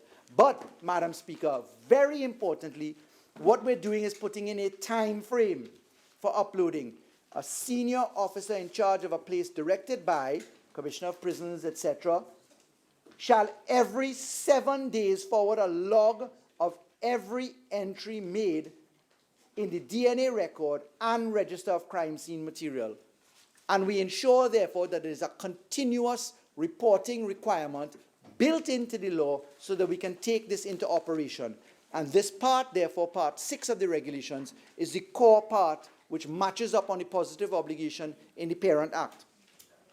Part 7 of the regulations treats with storage of reference samples and crime scene material. In particular, we deal with the fact that there shall be a secure room or receptacle at every place where the crime scene material is taken. We ensure that the reference samples shall comply with guidelines to be issued in the best case practice pursuant to the jurisprudence that I've just referred to. And importantly, very importantly, in 24(2, you will note that we treat with the chain of custody flow. And the chain of custody flow is to ensure that we have prescribed every step along the way so that somebody who is facing down a 99% certainty for DNA doesn't find himself the beneficiary of an acquittal simply because the evidence couldn't be dealt with on the chain of custody principle. And therefore, Clause 22 is an important note for the honourable members of this House. Clause 25 falls under Part 8, which treats with the transportation.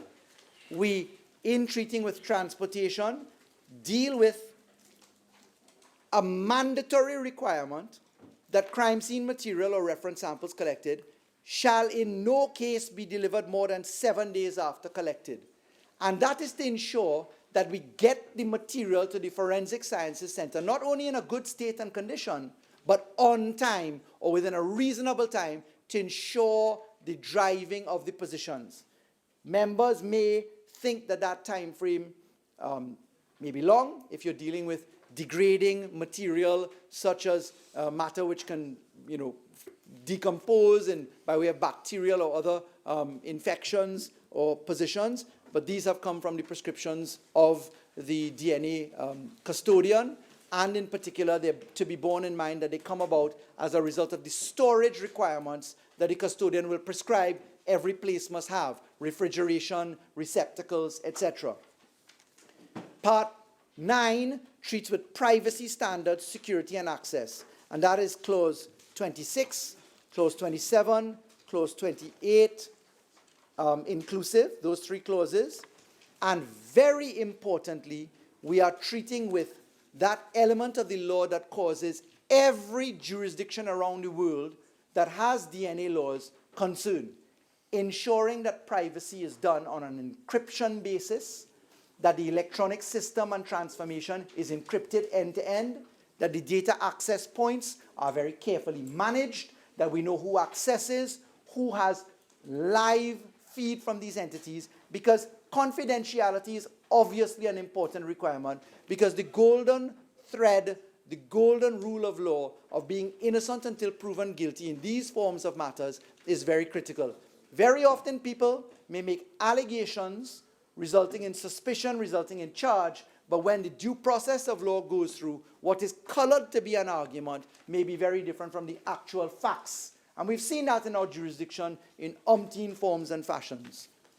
Madam Speaker, our access to data bank provisions, our disclosure of DNA data in this particular section marry up with Section 29 of the Parent Act, and of course are circumscribed by the offences as they are particularized in Section 30 of the Parent Act.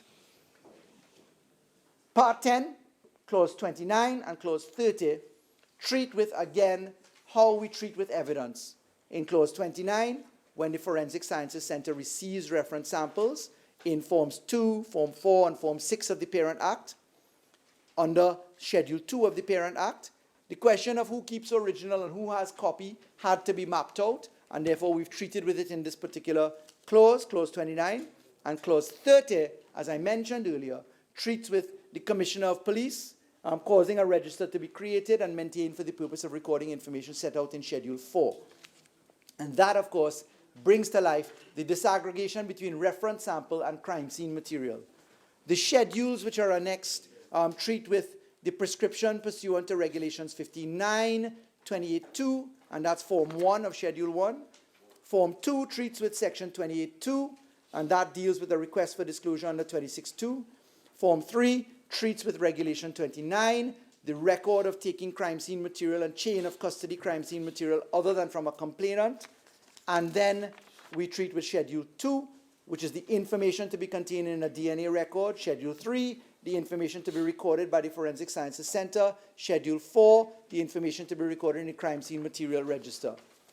All in all, Madam Speaker, this law brings to life 19 years of analysis paralysis. It represents, when you tie in what my learned colleagues on our benches will say, it brings in what we have operationalized at the same time while we draft. Where others simply talk about law and talk about plans, we are insistent upon putting them into effect. This is guaranteed to change very important areas in the law. I look forward to what my learned colleagues opposite have to say.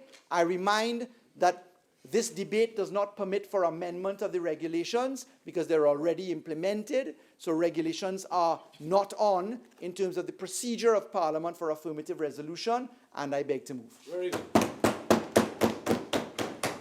Well done, AG.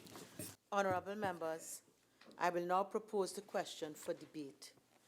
Be it resolved that the administration of justice, Deoxyribonucleic acid regulations 2018 be approved.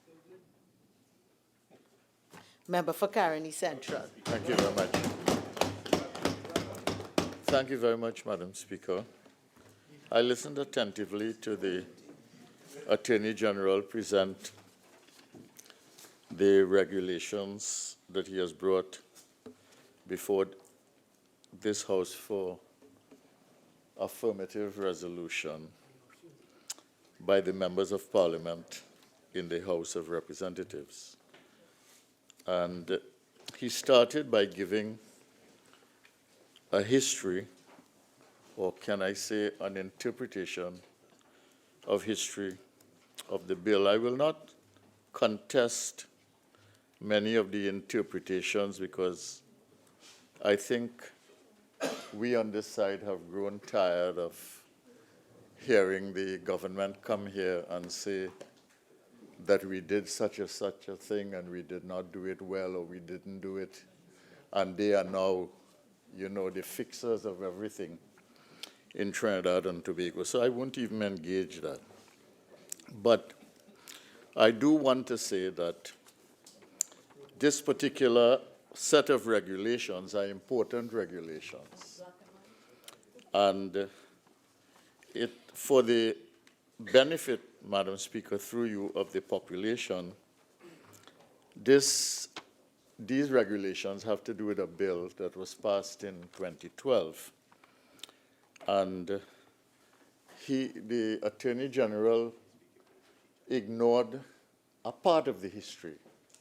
And while he mentioned that the Senate supported it in the House of Representatives, his party in the House of Representatives did not support it. And they did not support it, perhaps with good reason, I do not know. But I'm glad to see that they have acknowledged the worth of the bill enough to come here and bring the regulations that are due. And we will look carefully at the regulations and say what are some of our concerns. Because, you know, when the bill first came here, and it's a very long name, and for the benefit of the population, although the long name is Deoxyribonucleic, that is to say, an act to repeal and replace deoxyribonucleic acid. I want to say that the word that everybody knows is DNA. And it is easier to use DNA because people understand that. And they know that with the rise of investigation that have to do with genetics, the DNA has a lot of importance in determining accuracy, and secondly, determining guilt or innocence. And the Attorney General did say that it can decisively determine guilt or innocence. So for that reason, these set of regulations which allow you under the law of 2012 to use DNA in order to find somebody guilty or innocent, these regulations are very, very important. When the bill first came up in 2012, and the Attorney General did mention that there was a longer history, he traced it to the present time to 19 years. When the bill came up in 2012, it was not a new bill. It was a bill which sought to repeal and replace a bill which existed before, so that the use of DNA was in fact a factor in the legal artillery, so to speak, in helping to solve crimes and in helping to bring matters before the court for resolution. But the 2012 bill, when we brought the bill, there were many contentious issues. Two of the contentious issues were first of all the constitutionality. I have to be careful with my grammar these days. You see, if you make a mistake in grammar, it can nullify every important thing that you are dealing with in this country. You see, grammar has become the big issue in the world in Trinidad and Tobago for the government of Trinidad and Tobago. So I have to be very careful. So in the bill, there were two issues that were contentious, critical. One was the constitutionality, because the bill itself required a 3/5 majority for passage. And the second thing, with the constitutionality, of course, the issue was human rights and the extent to which human rights might be abridged with the clauses in the law. And an issue that came up during the debate related to that had to do with the length of time during which you can keep DNA material under lock and key, so to speak, in the registry.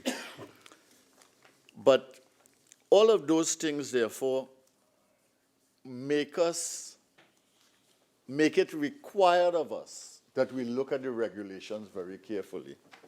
Because see, in general, when you pass a law, the law is not prescriptive. The law gives you the parameters within which one shall govern, how the government shall govern, or how the agencies that are given the powers by the law shall govern. But the regulations tend to be prescriptive. The regulations tell you how the law shall be enforced. And this is what that is why we need to be careful about the regulations.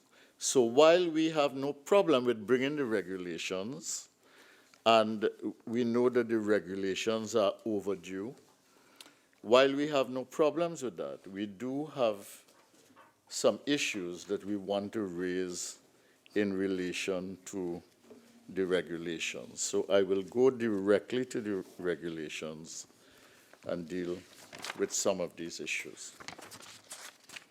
So in the explanatory memoranda, for instance, the regulations will provide for the roles and responsibilities of the custodian in relation to the data bank, including the loading of data onto the data bank. And it goes on in the paragraph to outline. And the real question there is, who is the custodian? Is it just one appointee, or is it a custodianship, all right, that is to say, an organization within the Forensic Science Center that will do this thing? So that is a very important issue. The second thing, and I want to say, Attorney General, I'm not asking this question facetiously. And because when you look at what has to be done here and the role that DNA plays in the legal system, in the court system, it is a very important, very, very important issue. The second thing that I want to raise is the issue of the data bank itself. And the reason I raise that in the regulations is because the data bank, of course, will be a record of all the data that you have collected having to do with DNA. But I gather from the regulations and from the parent legislation that this is going to be electronically provided.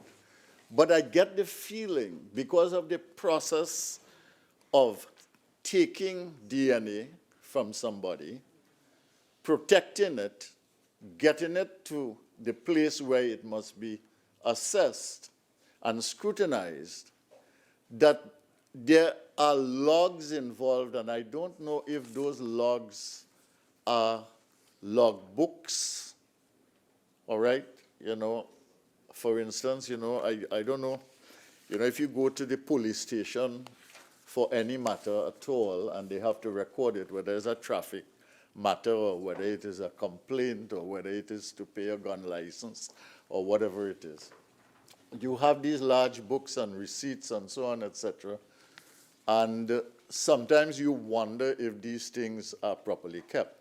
So I want to ask this question, because in the 21st century now, and if we're doing it, I think it's important to do it right.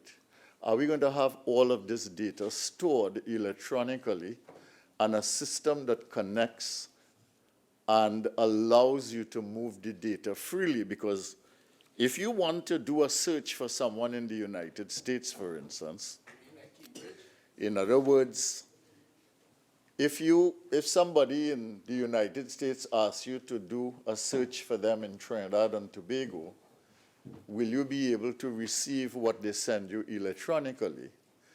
If you have police taking sample at one place, in a hotel, in a hospital, or in a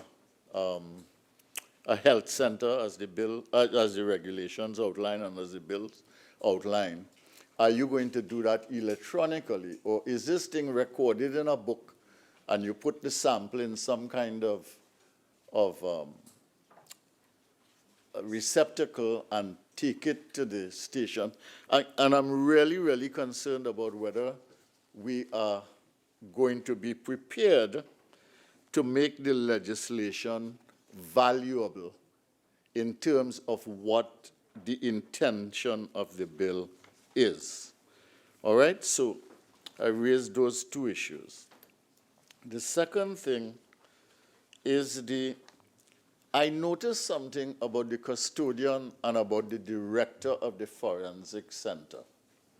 If you look at the regulations, you will see that there are instances in which the custodian seems like the authority and is the custodian of all the data and shall do all the searches and shall make sure that everything is correct and properly done, etc. But if you look at the forensic center, you see that the director also has a role, perhaps not of custodianship, but you do have a role as the boss of the place. And I wonder if we are not going to end up with some difficulty. And I simply want to flag that because, you know,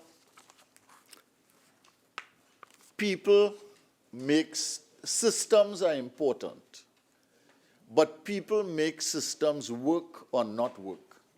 And personalities can always and often get in the way of the functionality or dysfunctionality of systems. And if we in the regulations, you say that these regulations are unamendable, but yes. Thank you for allowing me the opportunity to correct that small aspect. I was advised initially that they were not. The clerk has in fact confirmed to me based upon my own inquiry, but it came after I spoke, that there is room yet for it. So thank you for allowing me that. For amendment. So thank you very much. That's good then. So if we are going to do this thing and there is a concern about a clash, a potential clash that will create difficulty, perhaps we should correct it before we, I won't say cast it in stone, but before we firm it up, okay? So this is another issue that I want to raise. So that the three big issues I'm raising here is the who or how many constitute the custodianship. Secondly, what is the role of IT in this matter? And can we get away from these logbooks that you can tear out pages of paper from, like we have tried to solve in the land issues that we brought here before in the legislature? And thirdly, can we clarify the roles of the custodian and the director of the forensic center to the extent that we prevent conflict from happening by a clarification of roles before we seal these regulations here in the Parliament? So those are the three key points that I would make, and I would go on now to the regulations themselves to mention a few things. All right? Now, this set of regulations in 3.1, it says that the custodian shall ensure that all data entered into the data bank is accurately loaded at all times. Okay? So, how is accuracy assured? All right? Again, I'm not being facetious and I'm not quibbling. If we're going to have a system that we are setting up not for the first time, but trying to consolidate. If we're trying to consolidate this and have a 21st century system that really works and supports justice, how is accuracy going to be determined? How is tampering how are we to ensure that tampering does not occur? All right? The other thing here is that in the second clause, 3.2, the custodian shall at least once a year conduct an on-site visit to the Forensic Science Center to ensure that the Forensic Science Center has the capability to perform requisite DNA service. Now, I have a problem with that. You can't tell me that the powers of inspection have to do with one visit to the Forensic Center once a year. When you have this database that is electronically organized, for which accuracy is demanded, and which you have to have systems that really are not penetrable, because you are dealing here with guilt or innocence, you are dealing here with the possibility of conviction, and you are dealing here with a legal system, and whether it works or does not work well. If these things are to be guaranteed, it seems to me that the inspection system in a proper electronic system has to be more than a site visit. So I want to raise that because it's an important issue. The custodian may subject to these regulations, you see, and then this becomes important.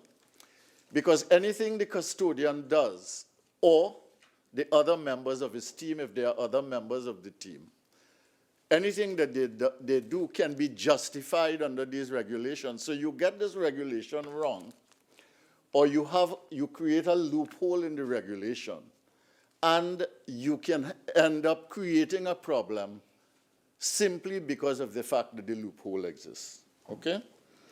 So I raise that as well.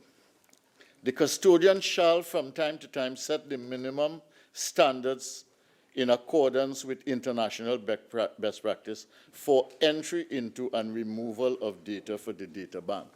So the custodian determines really what is the international best practice. And therefore, besides these regulations, clearly the custodian himself has to define what best practice is, the manual of practice, so to speak, inside the institution. And therefore, the custodian and the role that he plays, and as I said, in relation to the forensic director is also important.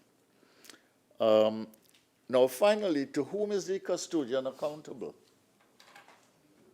Is he accountable to the director of the Forensic Center, or is there another accountability? Is there somebody else in the accountability system? Now, I know the reports are prepared annually. And the reports, I can't remember if I picked this up. Would the report go to the Ministry of National Security? Would that then be laid in Parliament? I make that assumption. Yeah. Well, then, so there is some accountability there, but it's all only after the fact. Okay? So I want to raise the question of accountability in the system. And Attorney General, don't get me wrong, this bill was passed under our tenure. We are not against the bill. But what we want to do is to make the regulations right. All right? And you know, and I know that clarity and precision are almost everything. You cannot protect everything. You cannot think out everything and things will happen. But to the extent that we can think through things beforehand, we could make it better. And this is all I am after in pointing to some of these issues in the regulation.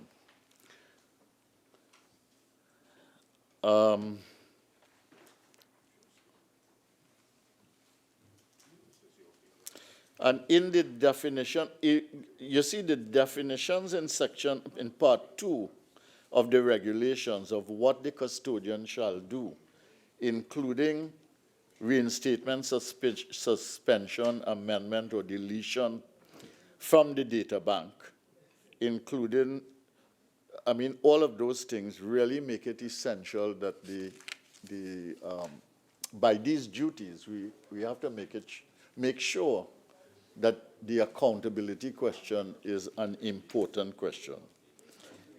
Then we go to part 3, which is the taking of samples.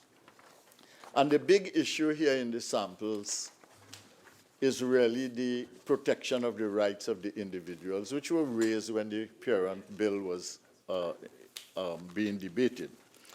And I see that the regulation tries very hard to take care of those things. I don't think that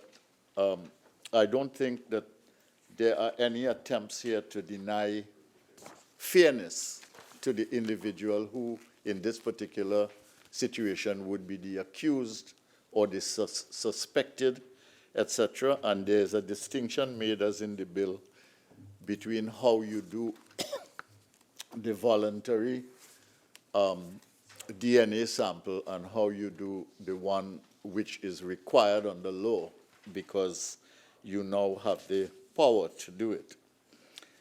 And then we get into other areas under the same section, the section 3, already taking of samples. And very important issues are raised here, not just for the citizen of Trinidad and Tobago, but for the issue of immigration and for the fact that you are dealing with people entering your ports, the airport and the seaports, and how you deal with those issues, and what is the infrastructure that is going to be required in order to make this thing possible. Now, we have challenges here right now with immigration from Venezuela. We assume the best, and we say that most of the people who are coming from Venezuela would be citizens just running away from a difficult situation and looking for a better place to secure themselves, either temporarily or for a longer time. But the fact is that you do have a part of many parts of the country that can be accessed by boats, not just from Venezuela, but from anywhere else. We know that we have an active drug trade in Trinidad and Tobago. We know that we have an active gun-running trade in Trinidad and Tobago. We know that we have an active trade in human persons in Trinidad and Tobago. And we know that individuals are involved in the transportation of animals and other things that they should not be transporting. And all of these things are illegal. And the question that really arises is, are there connectivities within the legal system that we operate when we add these set of regulations that allow us any more flexibility in addressing issues such as that? Because I imagine eventually we are going to be hooked up. Once we establish our national database, we are going to be able to access other international databases just as others can access us and ask us to search. We can ask them to search. And I wonder if perhaps any consideration has been given to the kind of infrastructure that we need to have to support this aspect of the regulation, having to do with Section 3, I think, Part 3, taking samples, in which they deal not just with citizens, but with people entering the ports. Okay?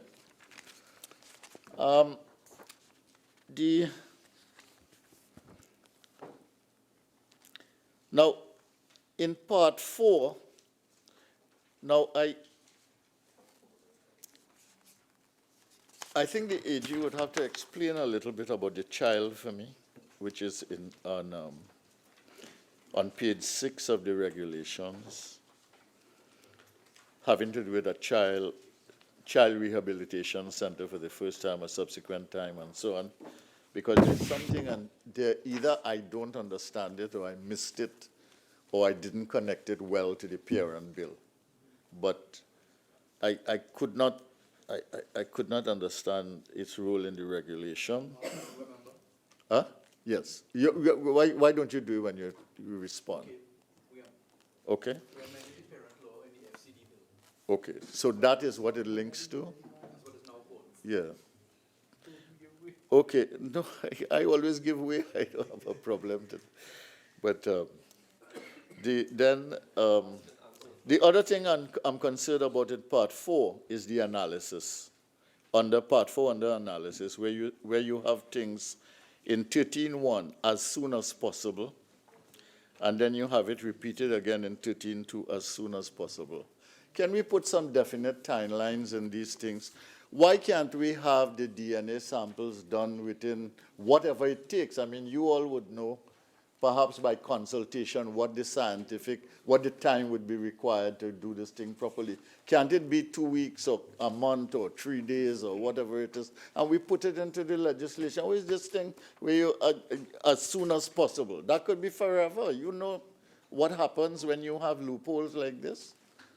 You know? And then everything becomes now culture.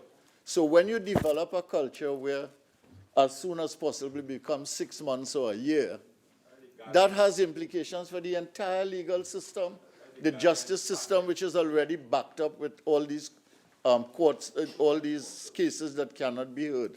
Let's try and unclog the system here, man.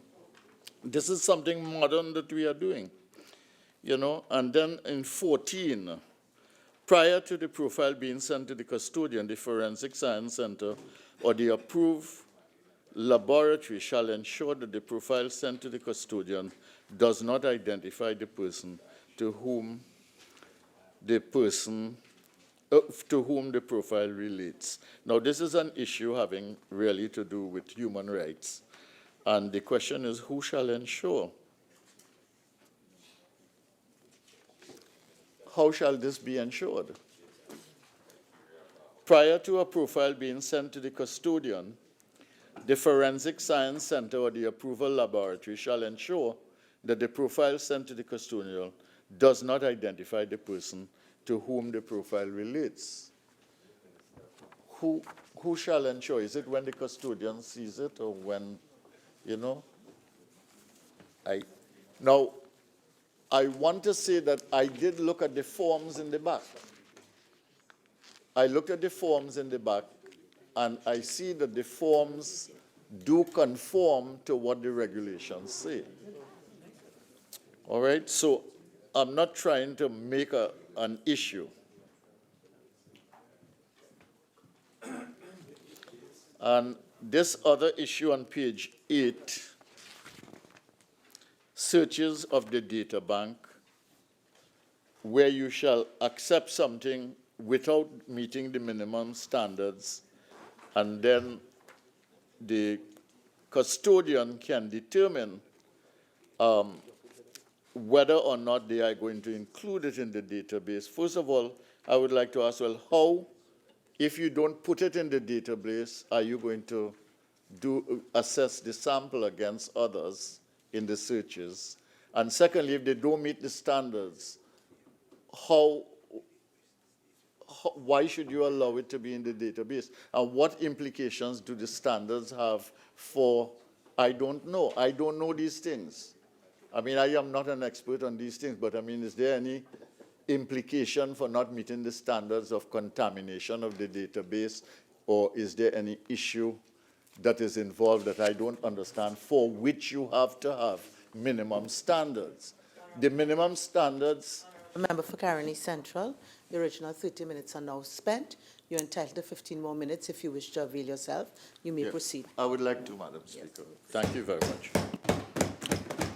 So, where a request is made for a search under Regulation 3, the custodian shall conduct the search without loading the DNA into the profile into the data bank. Well, can he or she do that, and should he or she be allowed to put substandard data in the bank, and what would that mean for the bank itself and the other data in it.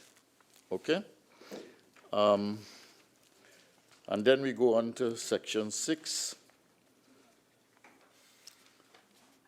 And here we have another player in this, which is the Commissioner of Police.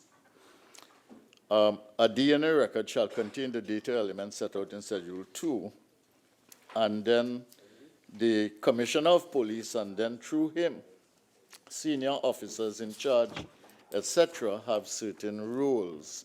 And this is where the issue of whether it's book or electronic come in, because the logbooks are mentioned on several occasions here, on pages 9 and 10. So I raise that. I don't want to belabor the point, and afterwards, storage and reference, privacy standards, access, and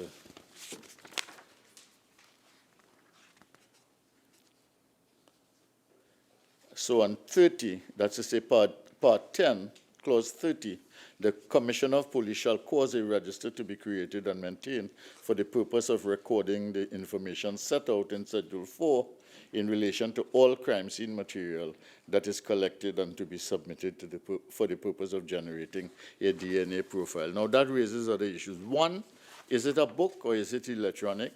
Secondly, will this be decentralized, or is there some central storage within the police? And how is that central storage within the police related to the database that is being accumulated and guarded at the Forensic Science Center?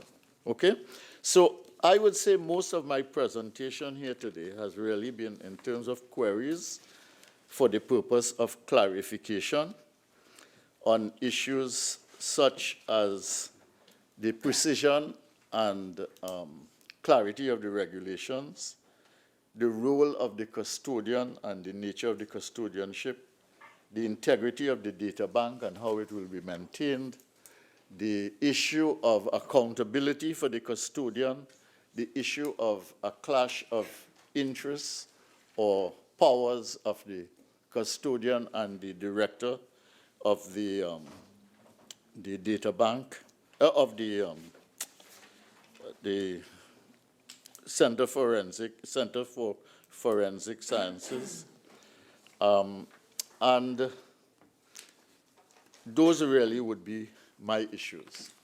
But I want to raise a couple of other things, which is that, you know, I don't know, I mean, the Attorney General mentioned 19 years that we took to bring these regulations here over various governments. And I don't think the intention was to take 19 years, but the question I would like to ask is that, was there an urgency this time to call Parliament on a Monday to have these regulations? Certainly we could have done it on Friday. No, we could have done it on Friday. I mean, I think we have Parliament on Friday, or we could have done it last Friday, which is a normal day. Again, I'm not saying, I have nothing against work. I work very hard, whatever I do, whether I'm here or not. And most of my colleagues do. And I also, but you know, you want to plan your week in a certain way. For instance, on Monday I spent at my Montrose office with my constituents. So on Tuesday I'm in Freeport. And generally for Parliament I prepare on a Wednesday, from Wednesday afternoon, Thursday, because I know it is Friday. So, I mean, the order of business, you know, requires us to, you know, I mean, there will be the odd time you can do it any day because something is urgent, but we'd like it to be for the urgency of the matter. And I imagine the Attorney General will say, well, this was part of his parliamentary agenda to his priority agenda for the Parliament to bring this. But I don't see the urgency in terms of a Monday as different from a Friday.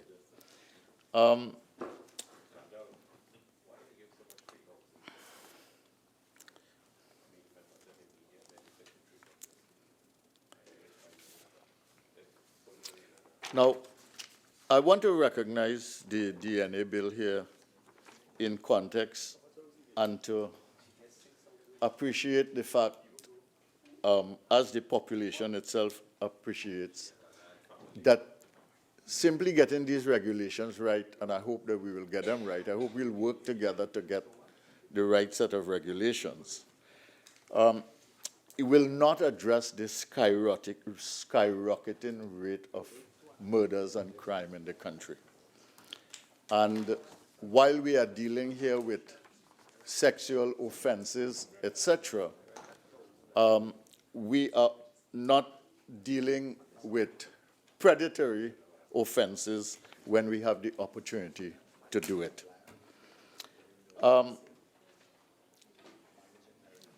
It will not only address the issue of murders, it will not address the issue of the crime of rape unless the rapist is first brought to trial. That means to say they have to be caught, all right? And which means that he must be caught and then charged first, and then for justice to take place, the process must be reasonably swift.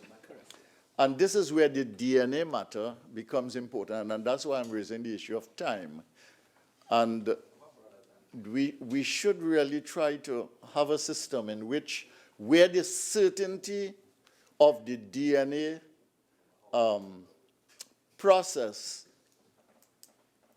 assures a just outcome, it seems to me that those cases should be brought forward in the system, so that in every instance, if we quicken the DNA process, if we quicken the time by which DNA sent to the forensic center is sent back for action in the courts, and we then extricated out of the court system all those issues which could now be decisively informed by the DNA, all right, then we could in fact quicken the court process for some of these cases. And if you had to use DNA, it would be for a serious crime.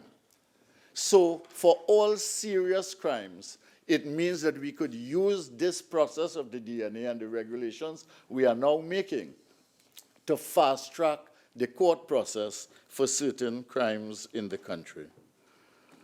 So, Madam Speaker, I have said what I intended to say in this debate, and I will not prolong it. I will not add any more to what I have said.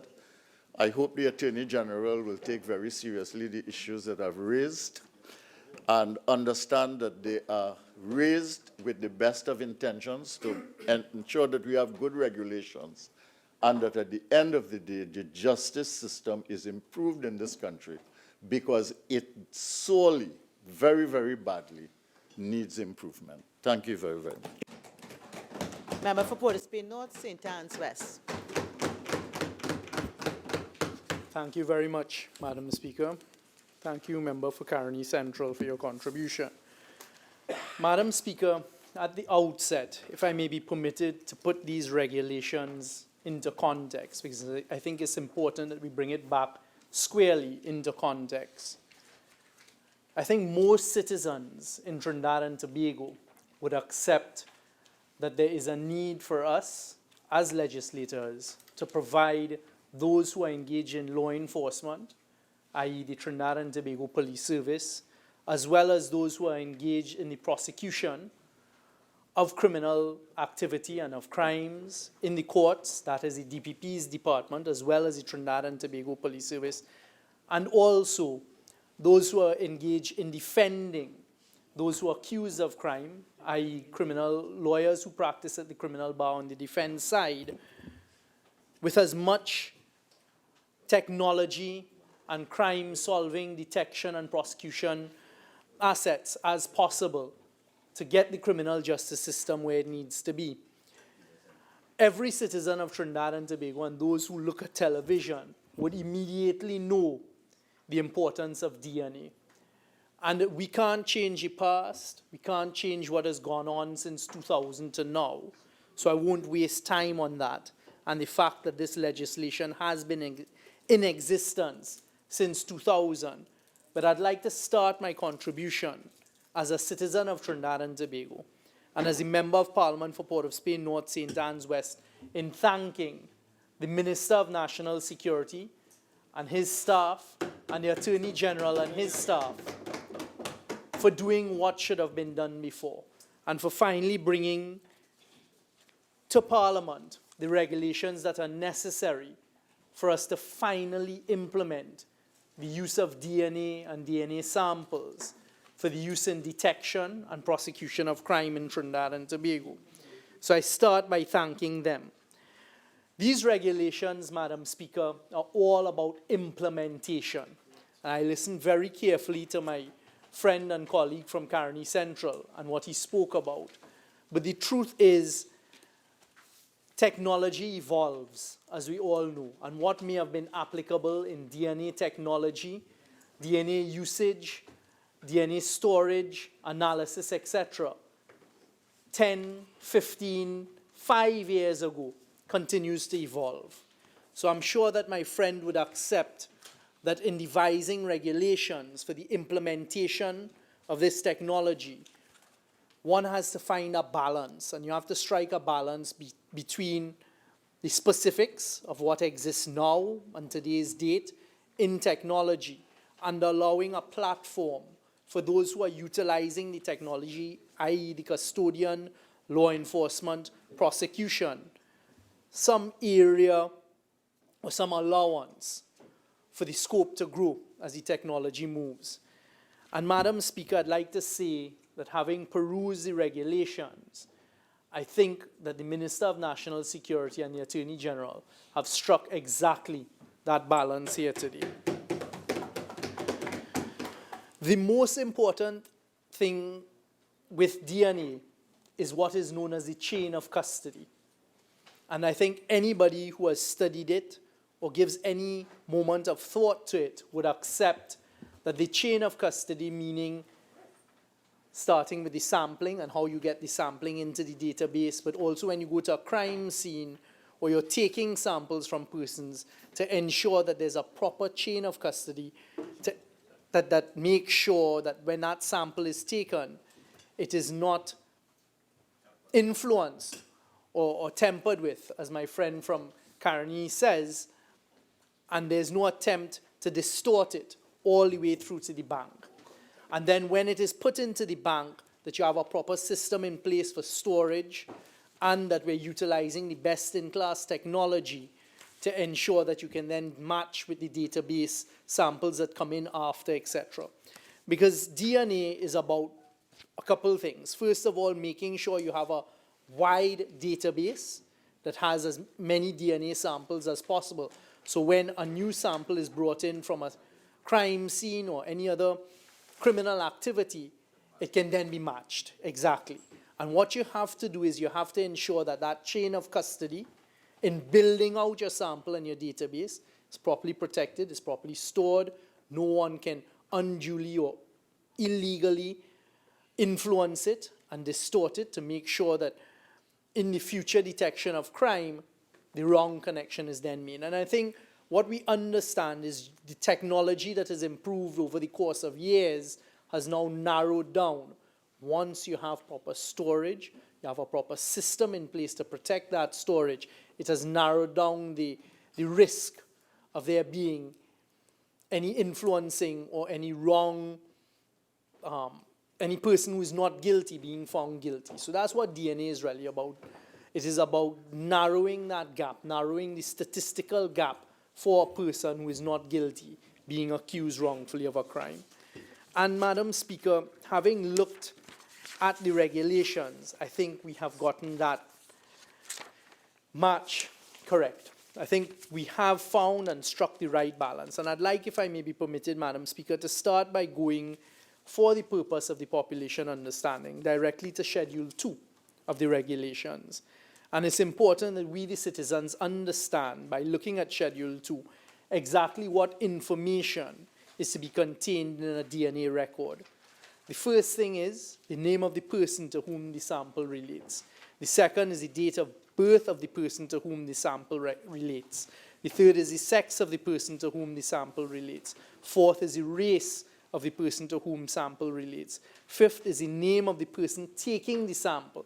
Immediately there you see the person who is responsible being pinpointed, so that when we look at it in the future, we will know who is the person that was taking these samples. There was a case, unfortunately, involving a Trinidadian recently in the state of Florida. I see my friend from Point-A-Pierre nodding his head. He knows the case of which I speak, where we had a Trinidadian becoming well known for the wrong reason once again. And it was all about the DNA sampling. And we had a Trinidadian who for over 10 years was taking DNA samples and interfering with it in Florida. And that now has led to successful prosecution of that person. What we're looking to do here, and as you said, we may not get every single item right, but we're working towards it. And we can't sit waiting forever, as we've already done. We've waited for 18 years now to try and implement the system. I am proud that today we are finally implementing a DNA system. There's been a great amount of thought process. We are not reinventing the wheel. We have gone to persons who have expertise in these areas. And we've produced regulations that, Madam Speaker, in my respectful submission, find that right balance between the degree of specificity needed and particularization needed, but allowing some scope as well as the technology advances for the custodian and those that fall under the custodian, the officers and the departments, to get it done correctly. And what I can tell the citizens of Trinidad and Tobago here today, and I'm sure that my colleague, the Minister of National Security and the Member of Parliament for Point Fortin will expand on it, is as a government, we've gone and we've actually gotten an agreement with the Chinese, and I will leave him to expand on it, to build a state-of-the-art DNA facility for Trinidad and Tobago, gratis. They are not going to be charging us for it for the first phase, and we are ensuring that we have the best possible technology, the best storage facilities, etc., to ensure that we get this right. And these regulations, as I said, Madam Speaker, are all about implementation. Because one can get caught up in, am I getting this right? This allows them the broad enough scope of utilizing the existing technology that is available today to get it right. So we go on. The name of the person taking the sample, the address of where the sample was taken, the type of sample taken, the date the sample was taken, the witness form information, the volunteer form information, the consent form information, the name of the investigating officer rank, service number, and contact information. That is the information that is necessary and contained in a DNA record under these regulations, Madam Speaker.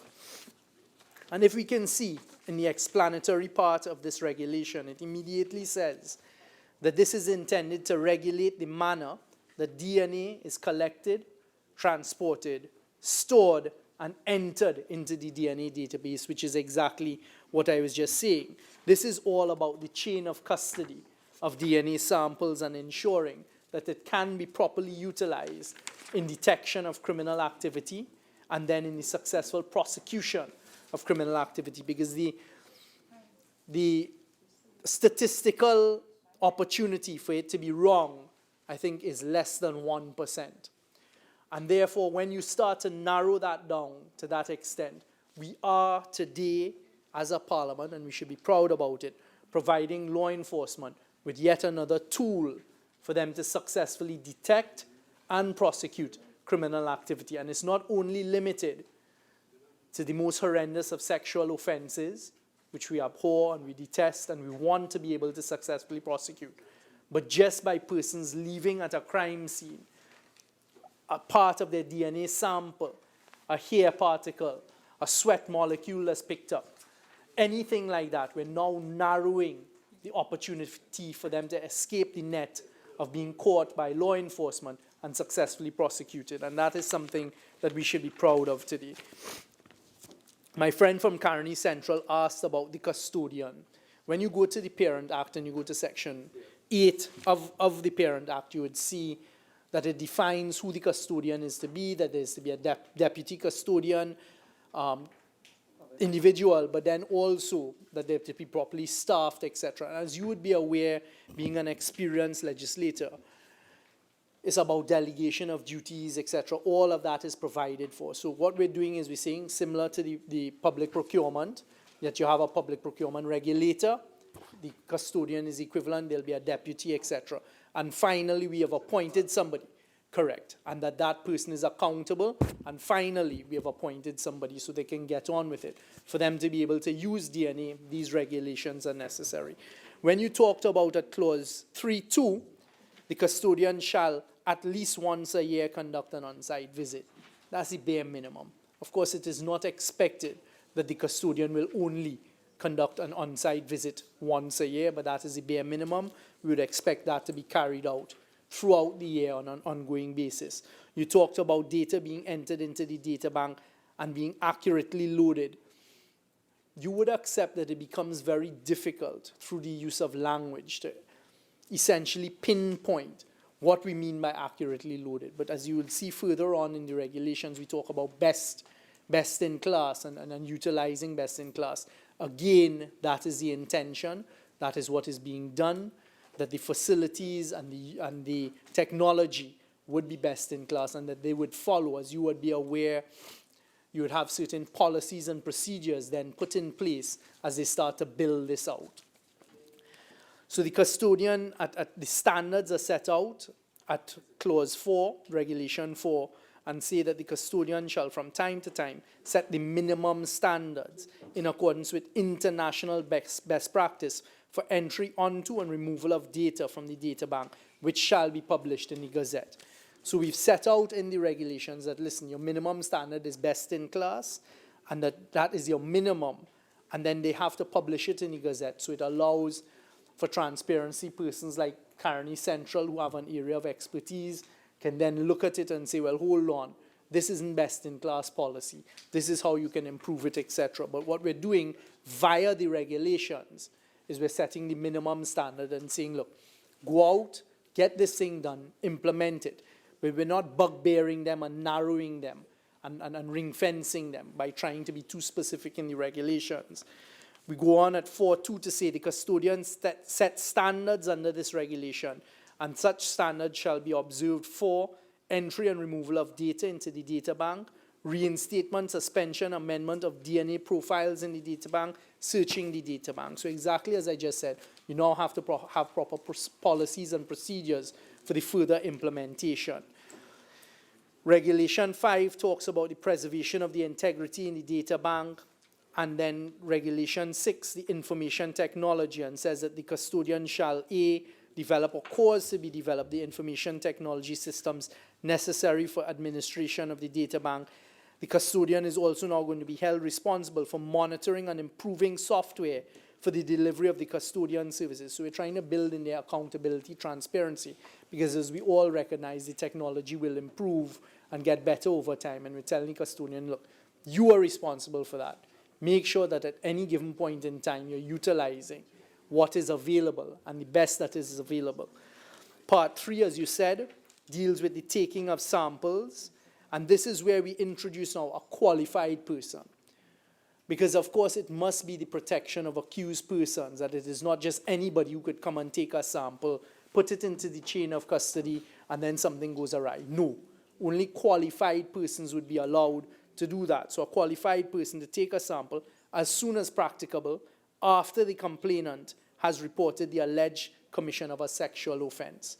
So that is very, very specific. So when someone has made an allegation to law enforcement about a sexual offense being committed, the regulations now say, look, a qualified person must now go as soon as is practicable. I hear what you say about, well, the usage of as soon as is practicable. What does that mean? Is it too broad? Is it too wide? Do we narrow it down? Should it be within 24 hours? Should it be within 12 hours, 48 hours, etc.? But I think let us see how this thing evolves. Let us at least get it up and running. And then when we have data to look at, we can then come back, if necessary, and look at confining it or broadening it. It talks about allowing for reference samples to be taken in a private room as far as is practicable in a private hospital or healthcare facility. That is obviously being done to ensure the privacy of both the accused and the complainant. A qualified person who takes a reference sample or crime scene material shall forward the reference sample or crime scene material to the Forensic Science Center together with a copy of the entry in the DNA record. That's the completion of the chain of custody and making sure that at every given point in time when a sample is taken that we can track and trace this thing all the way to the Forensic Science Center. I thought that Regulation 9 is also very important. It is the taking of a sample from a person admitted to a private hospital or healthcare facility, and says where a person who is suspected, accused, or convicted of an offense is admitted to a private hospital or healthcare facility, and a reference sample is required to be taken from the person. Again, a qualified person shall take that sample, shall take the reference sample as soon as practicable after the person is admitted and before the person is discharged from the private hospital or healthcare facility. The real benefit of this DNA database comes with expansion. So the more samples that we put into the database is the more opportunity there is for the solving of crime after a detection of a crime. In other words, the wider the spectrum and the larger the database of DNA samples, what it does is it statistically narrows and creates the opportunity for a successful prosecution of crime. That when you hold someone or you now pick up DNA from a crime scene, the larger, the wider the database, when you insert it into that database, there's more opportunity for you now to narrow down who may have been the perpetrator, etc., and to assist in the successful prosecution of a crime. Chain of custody is quite properly set out at Regulation 10, where it talks about taking a reference sample or crime scene material from a person in prison. And this really sets out how it's done. Where a person who is detained at prison for a first time or subsequent time and a reference sample has not been taken from him, a qualified person at the prison shall take a non-intimate sample as soon as practicable. And it then talks about how that sample must now be walked through all the way by the qualified person to the Forensic Science Center to, of course, narrow the opportunity, as Karen Easton had suggested a short while ago, for anyone to interfere in the process. Having said that, and I'm sure the member for Point Fortin, the Minister of National Security, will talk about it, I think the procurement process that was utilized in us implementing this DNA system should be applauded, and I hope, and if he's not, I ask that he gives the exact specifics at how we went from saving this country, I think it's tens of millions, and brought down the cost of these DNA samples, etc. And I'm seeing him saying he will provide such information, and I'd like to thank those who work so hard at the Ministry of National Security and the other offices to ensure that we get value for money in implementation of this system. Madam Speaker, when one looks at now Part 4, an analysis, again, is dealing with a very important part in the whole chain of dealing with DNA. And it says at Regulation 13, where the Forensic Science Center receives a reference sample, the Director of Forensic Science Center shall ensure that the sample is analyzed and a DNA profile generated as soon as possible at a Forensic Science Center or an approved lab, which is exactly what I was just talking about, building out our database. And the broader, the wider, the more populated the database, the better the whole system begins to work. Part 5 deals with, excuse me, the regulation and how searches of the data bank are to be carried out. And again, we have gone broader, but I think striking the right balance, that it is not too broad, and we've provided some parameters for those who are going to utilize the system. So Part 5 talks about searches of the data bank, and the custodian shall, where a DNA profile from a reference sample is being loaded onto the data bank, search the data bank to ensure that there's no duplicity and no matches, so we're not overpopulating with duplicitous samples the data bank. And it should immediately suggest us and say, well, hold on, this sample is already married and there's an individual who has this DNA sample here. Part 6 is dealing with records. Of course, one of the most important areas that we need to protect as regulators, and I think is properly achieved here in these regulations, is the protection and the creation of records. The creation of records, and thereafter the protection of the records, to ensure that it is consistent and that it is not manipulated or polluted in any manner whatsoever. And they say that the DNA record shall contain the data elements that I read out a short while ago at Schedule 2. Because what you have to do now is you have to ensure that when you go to the DNA records, you're able to get sufficient information to marry and match. Part 7 of the regulations talks about the storage. And this is an area that my friend from Caroni Central, the member from Caroni Central, was pinpointing or rather saying, look, he wants to ensure that we have looked at and ensure that there's going to be proper storage. This talks about in every place where a reference sample is likely to be taken or crime scene material is likely to be routinely retrieved or carried, there shall be assigned a secure room or receptacle for the storage of reference sample and crime scene material before they are transported to the Forensic Science Center or approved lab, and the reference sample and crime scene material shall conform to the storage guidelines. So again, you'll see that we will come with the guidelines, again, are consistent with the policies and procedures to ensure that that is not, we've held it as tightly as possible so it can't be manipulated from taking it to entering it into the data. And then part 8 goes to transport and how it should be transported. And again, there's going to be conformity with guidelines to be issued by the minister and published in the Gazette, because one can foresee that transportation is a very important element in ensuring the consistent, secure DNA data being kept. Part 9 deals with privacy standards, security, and access. Where DNA profile is generated by the Forensic Science Center, the Director of Forensic Science Center shall, where the profile is capable of being uploaded onto the data bank and in accordance with the standards established under Regulation 4, forward the profile to the custodian. So again, it's making sure that the custodian has the information, that the information is being properly stored at the Forensic Science Center. And then we get to disclosure, because of course not any and everyone should have access to this important storage of DNA. Regulation 28 talks about disclosure and says where the custodian is authorized to disclose DNA data stored on the databank, the disclosure shall be made either upon request or by order of the court.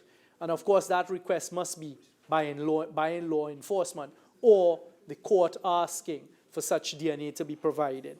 And that's stated expressly at Regulation 28.2, where a request to the custodian for disclosure under Subregulation 1 is made by A, a police officer acting in the course of a criminal investigation or criminal proceeding, B, a person from whom a sample was taken or his representative, or C, a government agency or an educational institution approved by the minister, so presumably that would be somewhere in the medical field. It shall be made, and then there are forms provided. Madam Speaker, that in a nutshell is what is captured in these regulations. Again, to put it in context, these regulations are necessary for the first time implementation and use of DNA in fighting crime, in detecting crime, and in prosecuting crime in Trinidad and Tobago. And certainly, I would like to say that this is long overdue, and I'm happy today is indeed a momentous day because we can finally get on with its use. And on behalf of the constituents of Port of Spain North, St. Anne's West, I would like to thank those who have worked so hard and for so long to make this day a reality in Trinidad and Tobago. And I don't think, as citizens, we should try to water it down or attack it unnecessarily, but rather we should all stand here in unison and say thank you as citizens of Trinidad and Tobago that we can finally move forward with the utilization of DNA in the fight against crime, because we all want to successfully fight and prosecute crime in Trinidad and Tobago. Madam Speaker, with those few words, I thank you for the opportunity to contribute. Member for Faisabad. Thank you very much, Madam Speaker, for the opportunity to speak on the administration of justice, deoxyribonucleic acid regulations, commonly called DNA, but I think it's important enough so that we have the pronunciation correct because it really is the basis of life. I want to congratulate my colleague, the member for Caroni Central, for raising some what I believe to be some pertinent points. Madam Madam Speaker, I also want to... That's all right, I'm not disturbed. Madam Speaker, I also want to take note of the fact that, that amendments are possible and consideration will be given to that, because I think it's very important that that facility be afforded us.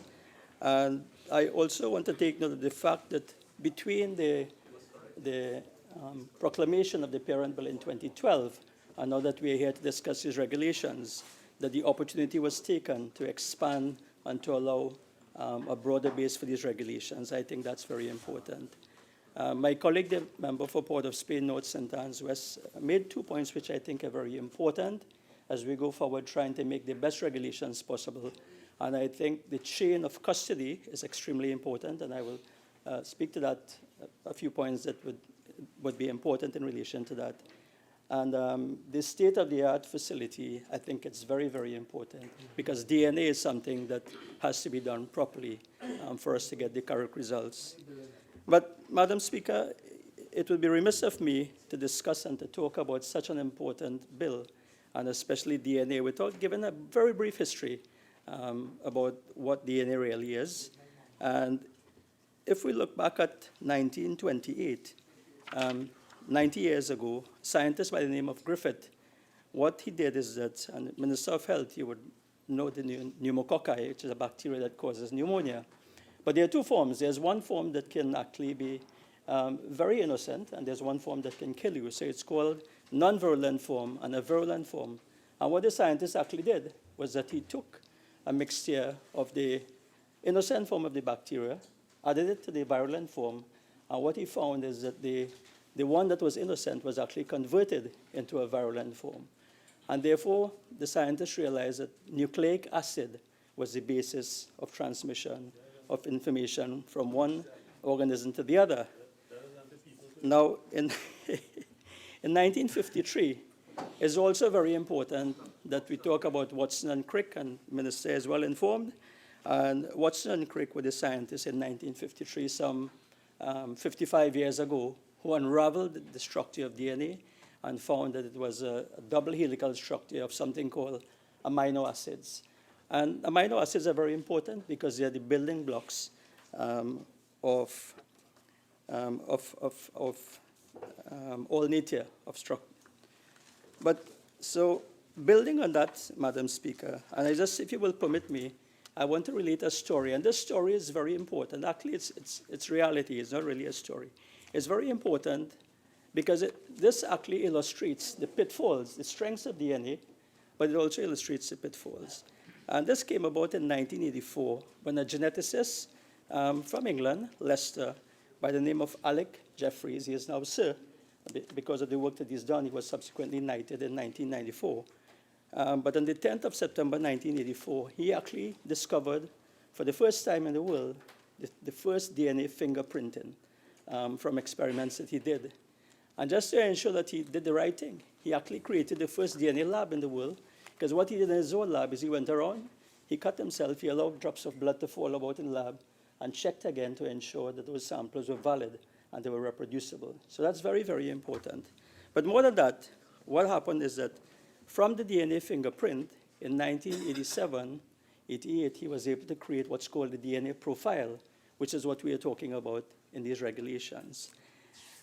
Very, very interestingly, Madam Speaker, the case, the importance of this is that in that year, the Leicestershire police were actually investigating the rape and murder of two schoolgirls, and then permit me to quote, Madam Speaker, Linda Mann and Dawn Ashworth, who lived in a village in Leicester. Very interestingly, a local resident by the name of Richard Buckland had confessed to the crime. He had confessed to the crime and went to the police. So the police came to the scientists, came to Mr. Jeffreys and said, listen, this gentleman has confessed to the rape and murder of one of these girls, but we are convinced, we are certain that he is responsible for both. So can you use this DNA sample technique that you just discovered and prove to us that you know that he's responsible for both murders? So Mr. Jeffreys went ahead, He took the DNA, he did the analysis. But lo and behold, Madam Speaker, what he found is that the gentleman, Richard Buckland, who had confessed to the crime, it wasn't his DNA at all. So, you know, Madam Speaker, the point about that, and raises the point, is, first of all, was Mr. Buckland coerced into making a confession? And this speaks to the reality of what can happen with DNA evidence. But beyond that, what transpired, Madam Speaker, is that in a search for the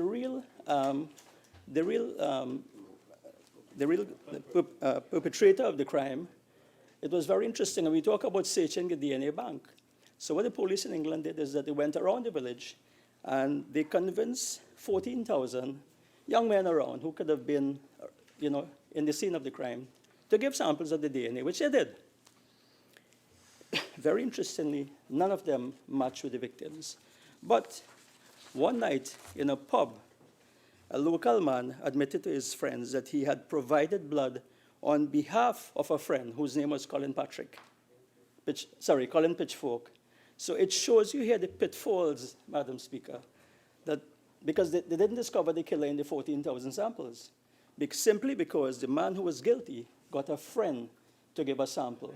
So, you know, as we go forward, speaking about DNA and all of this, it's very important that there are pitfalls that we have to guard against and we have to be extremely careful about in terms of how we go forward with the regulations. And therefore, we cannot be too cautious in terms of making sure that we get these regulations very right, very correct.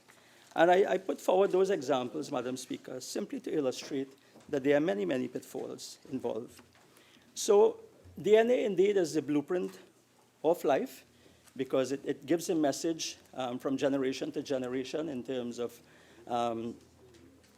propagating life, but it is also a marker of life. And by that I mean, Madam Speaker, it's very important. And again, I say a marker of life because, again, it can be subject to abuse. It's a marker of life because you could have been at a scene 6 months ago, Madam Speaker, and your DNA will be left there.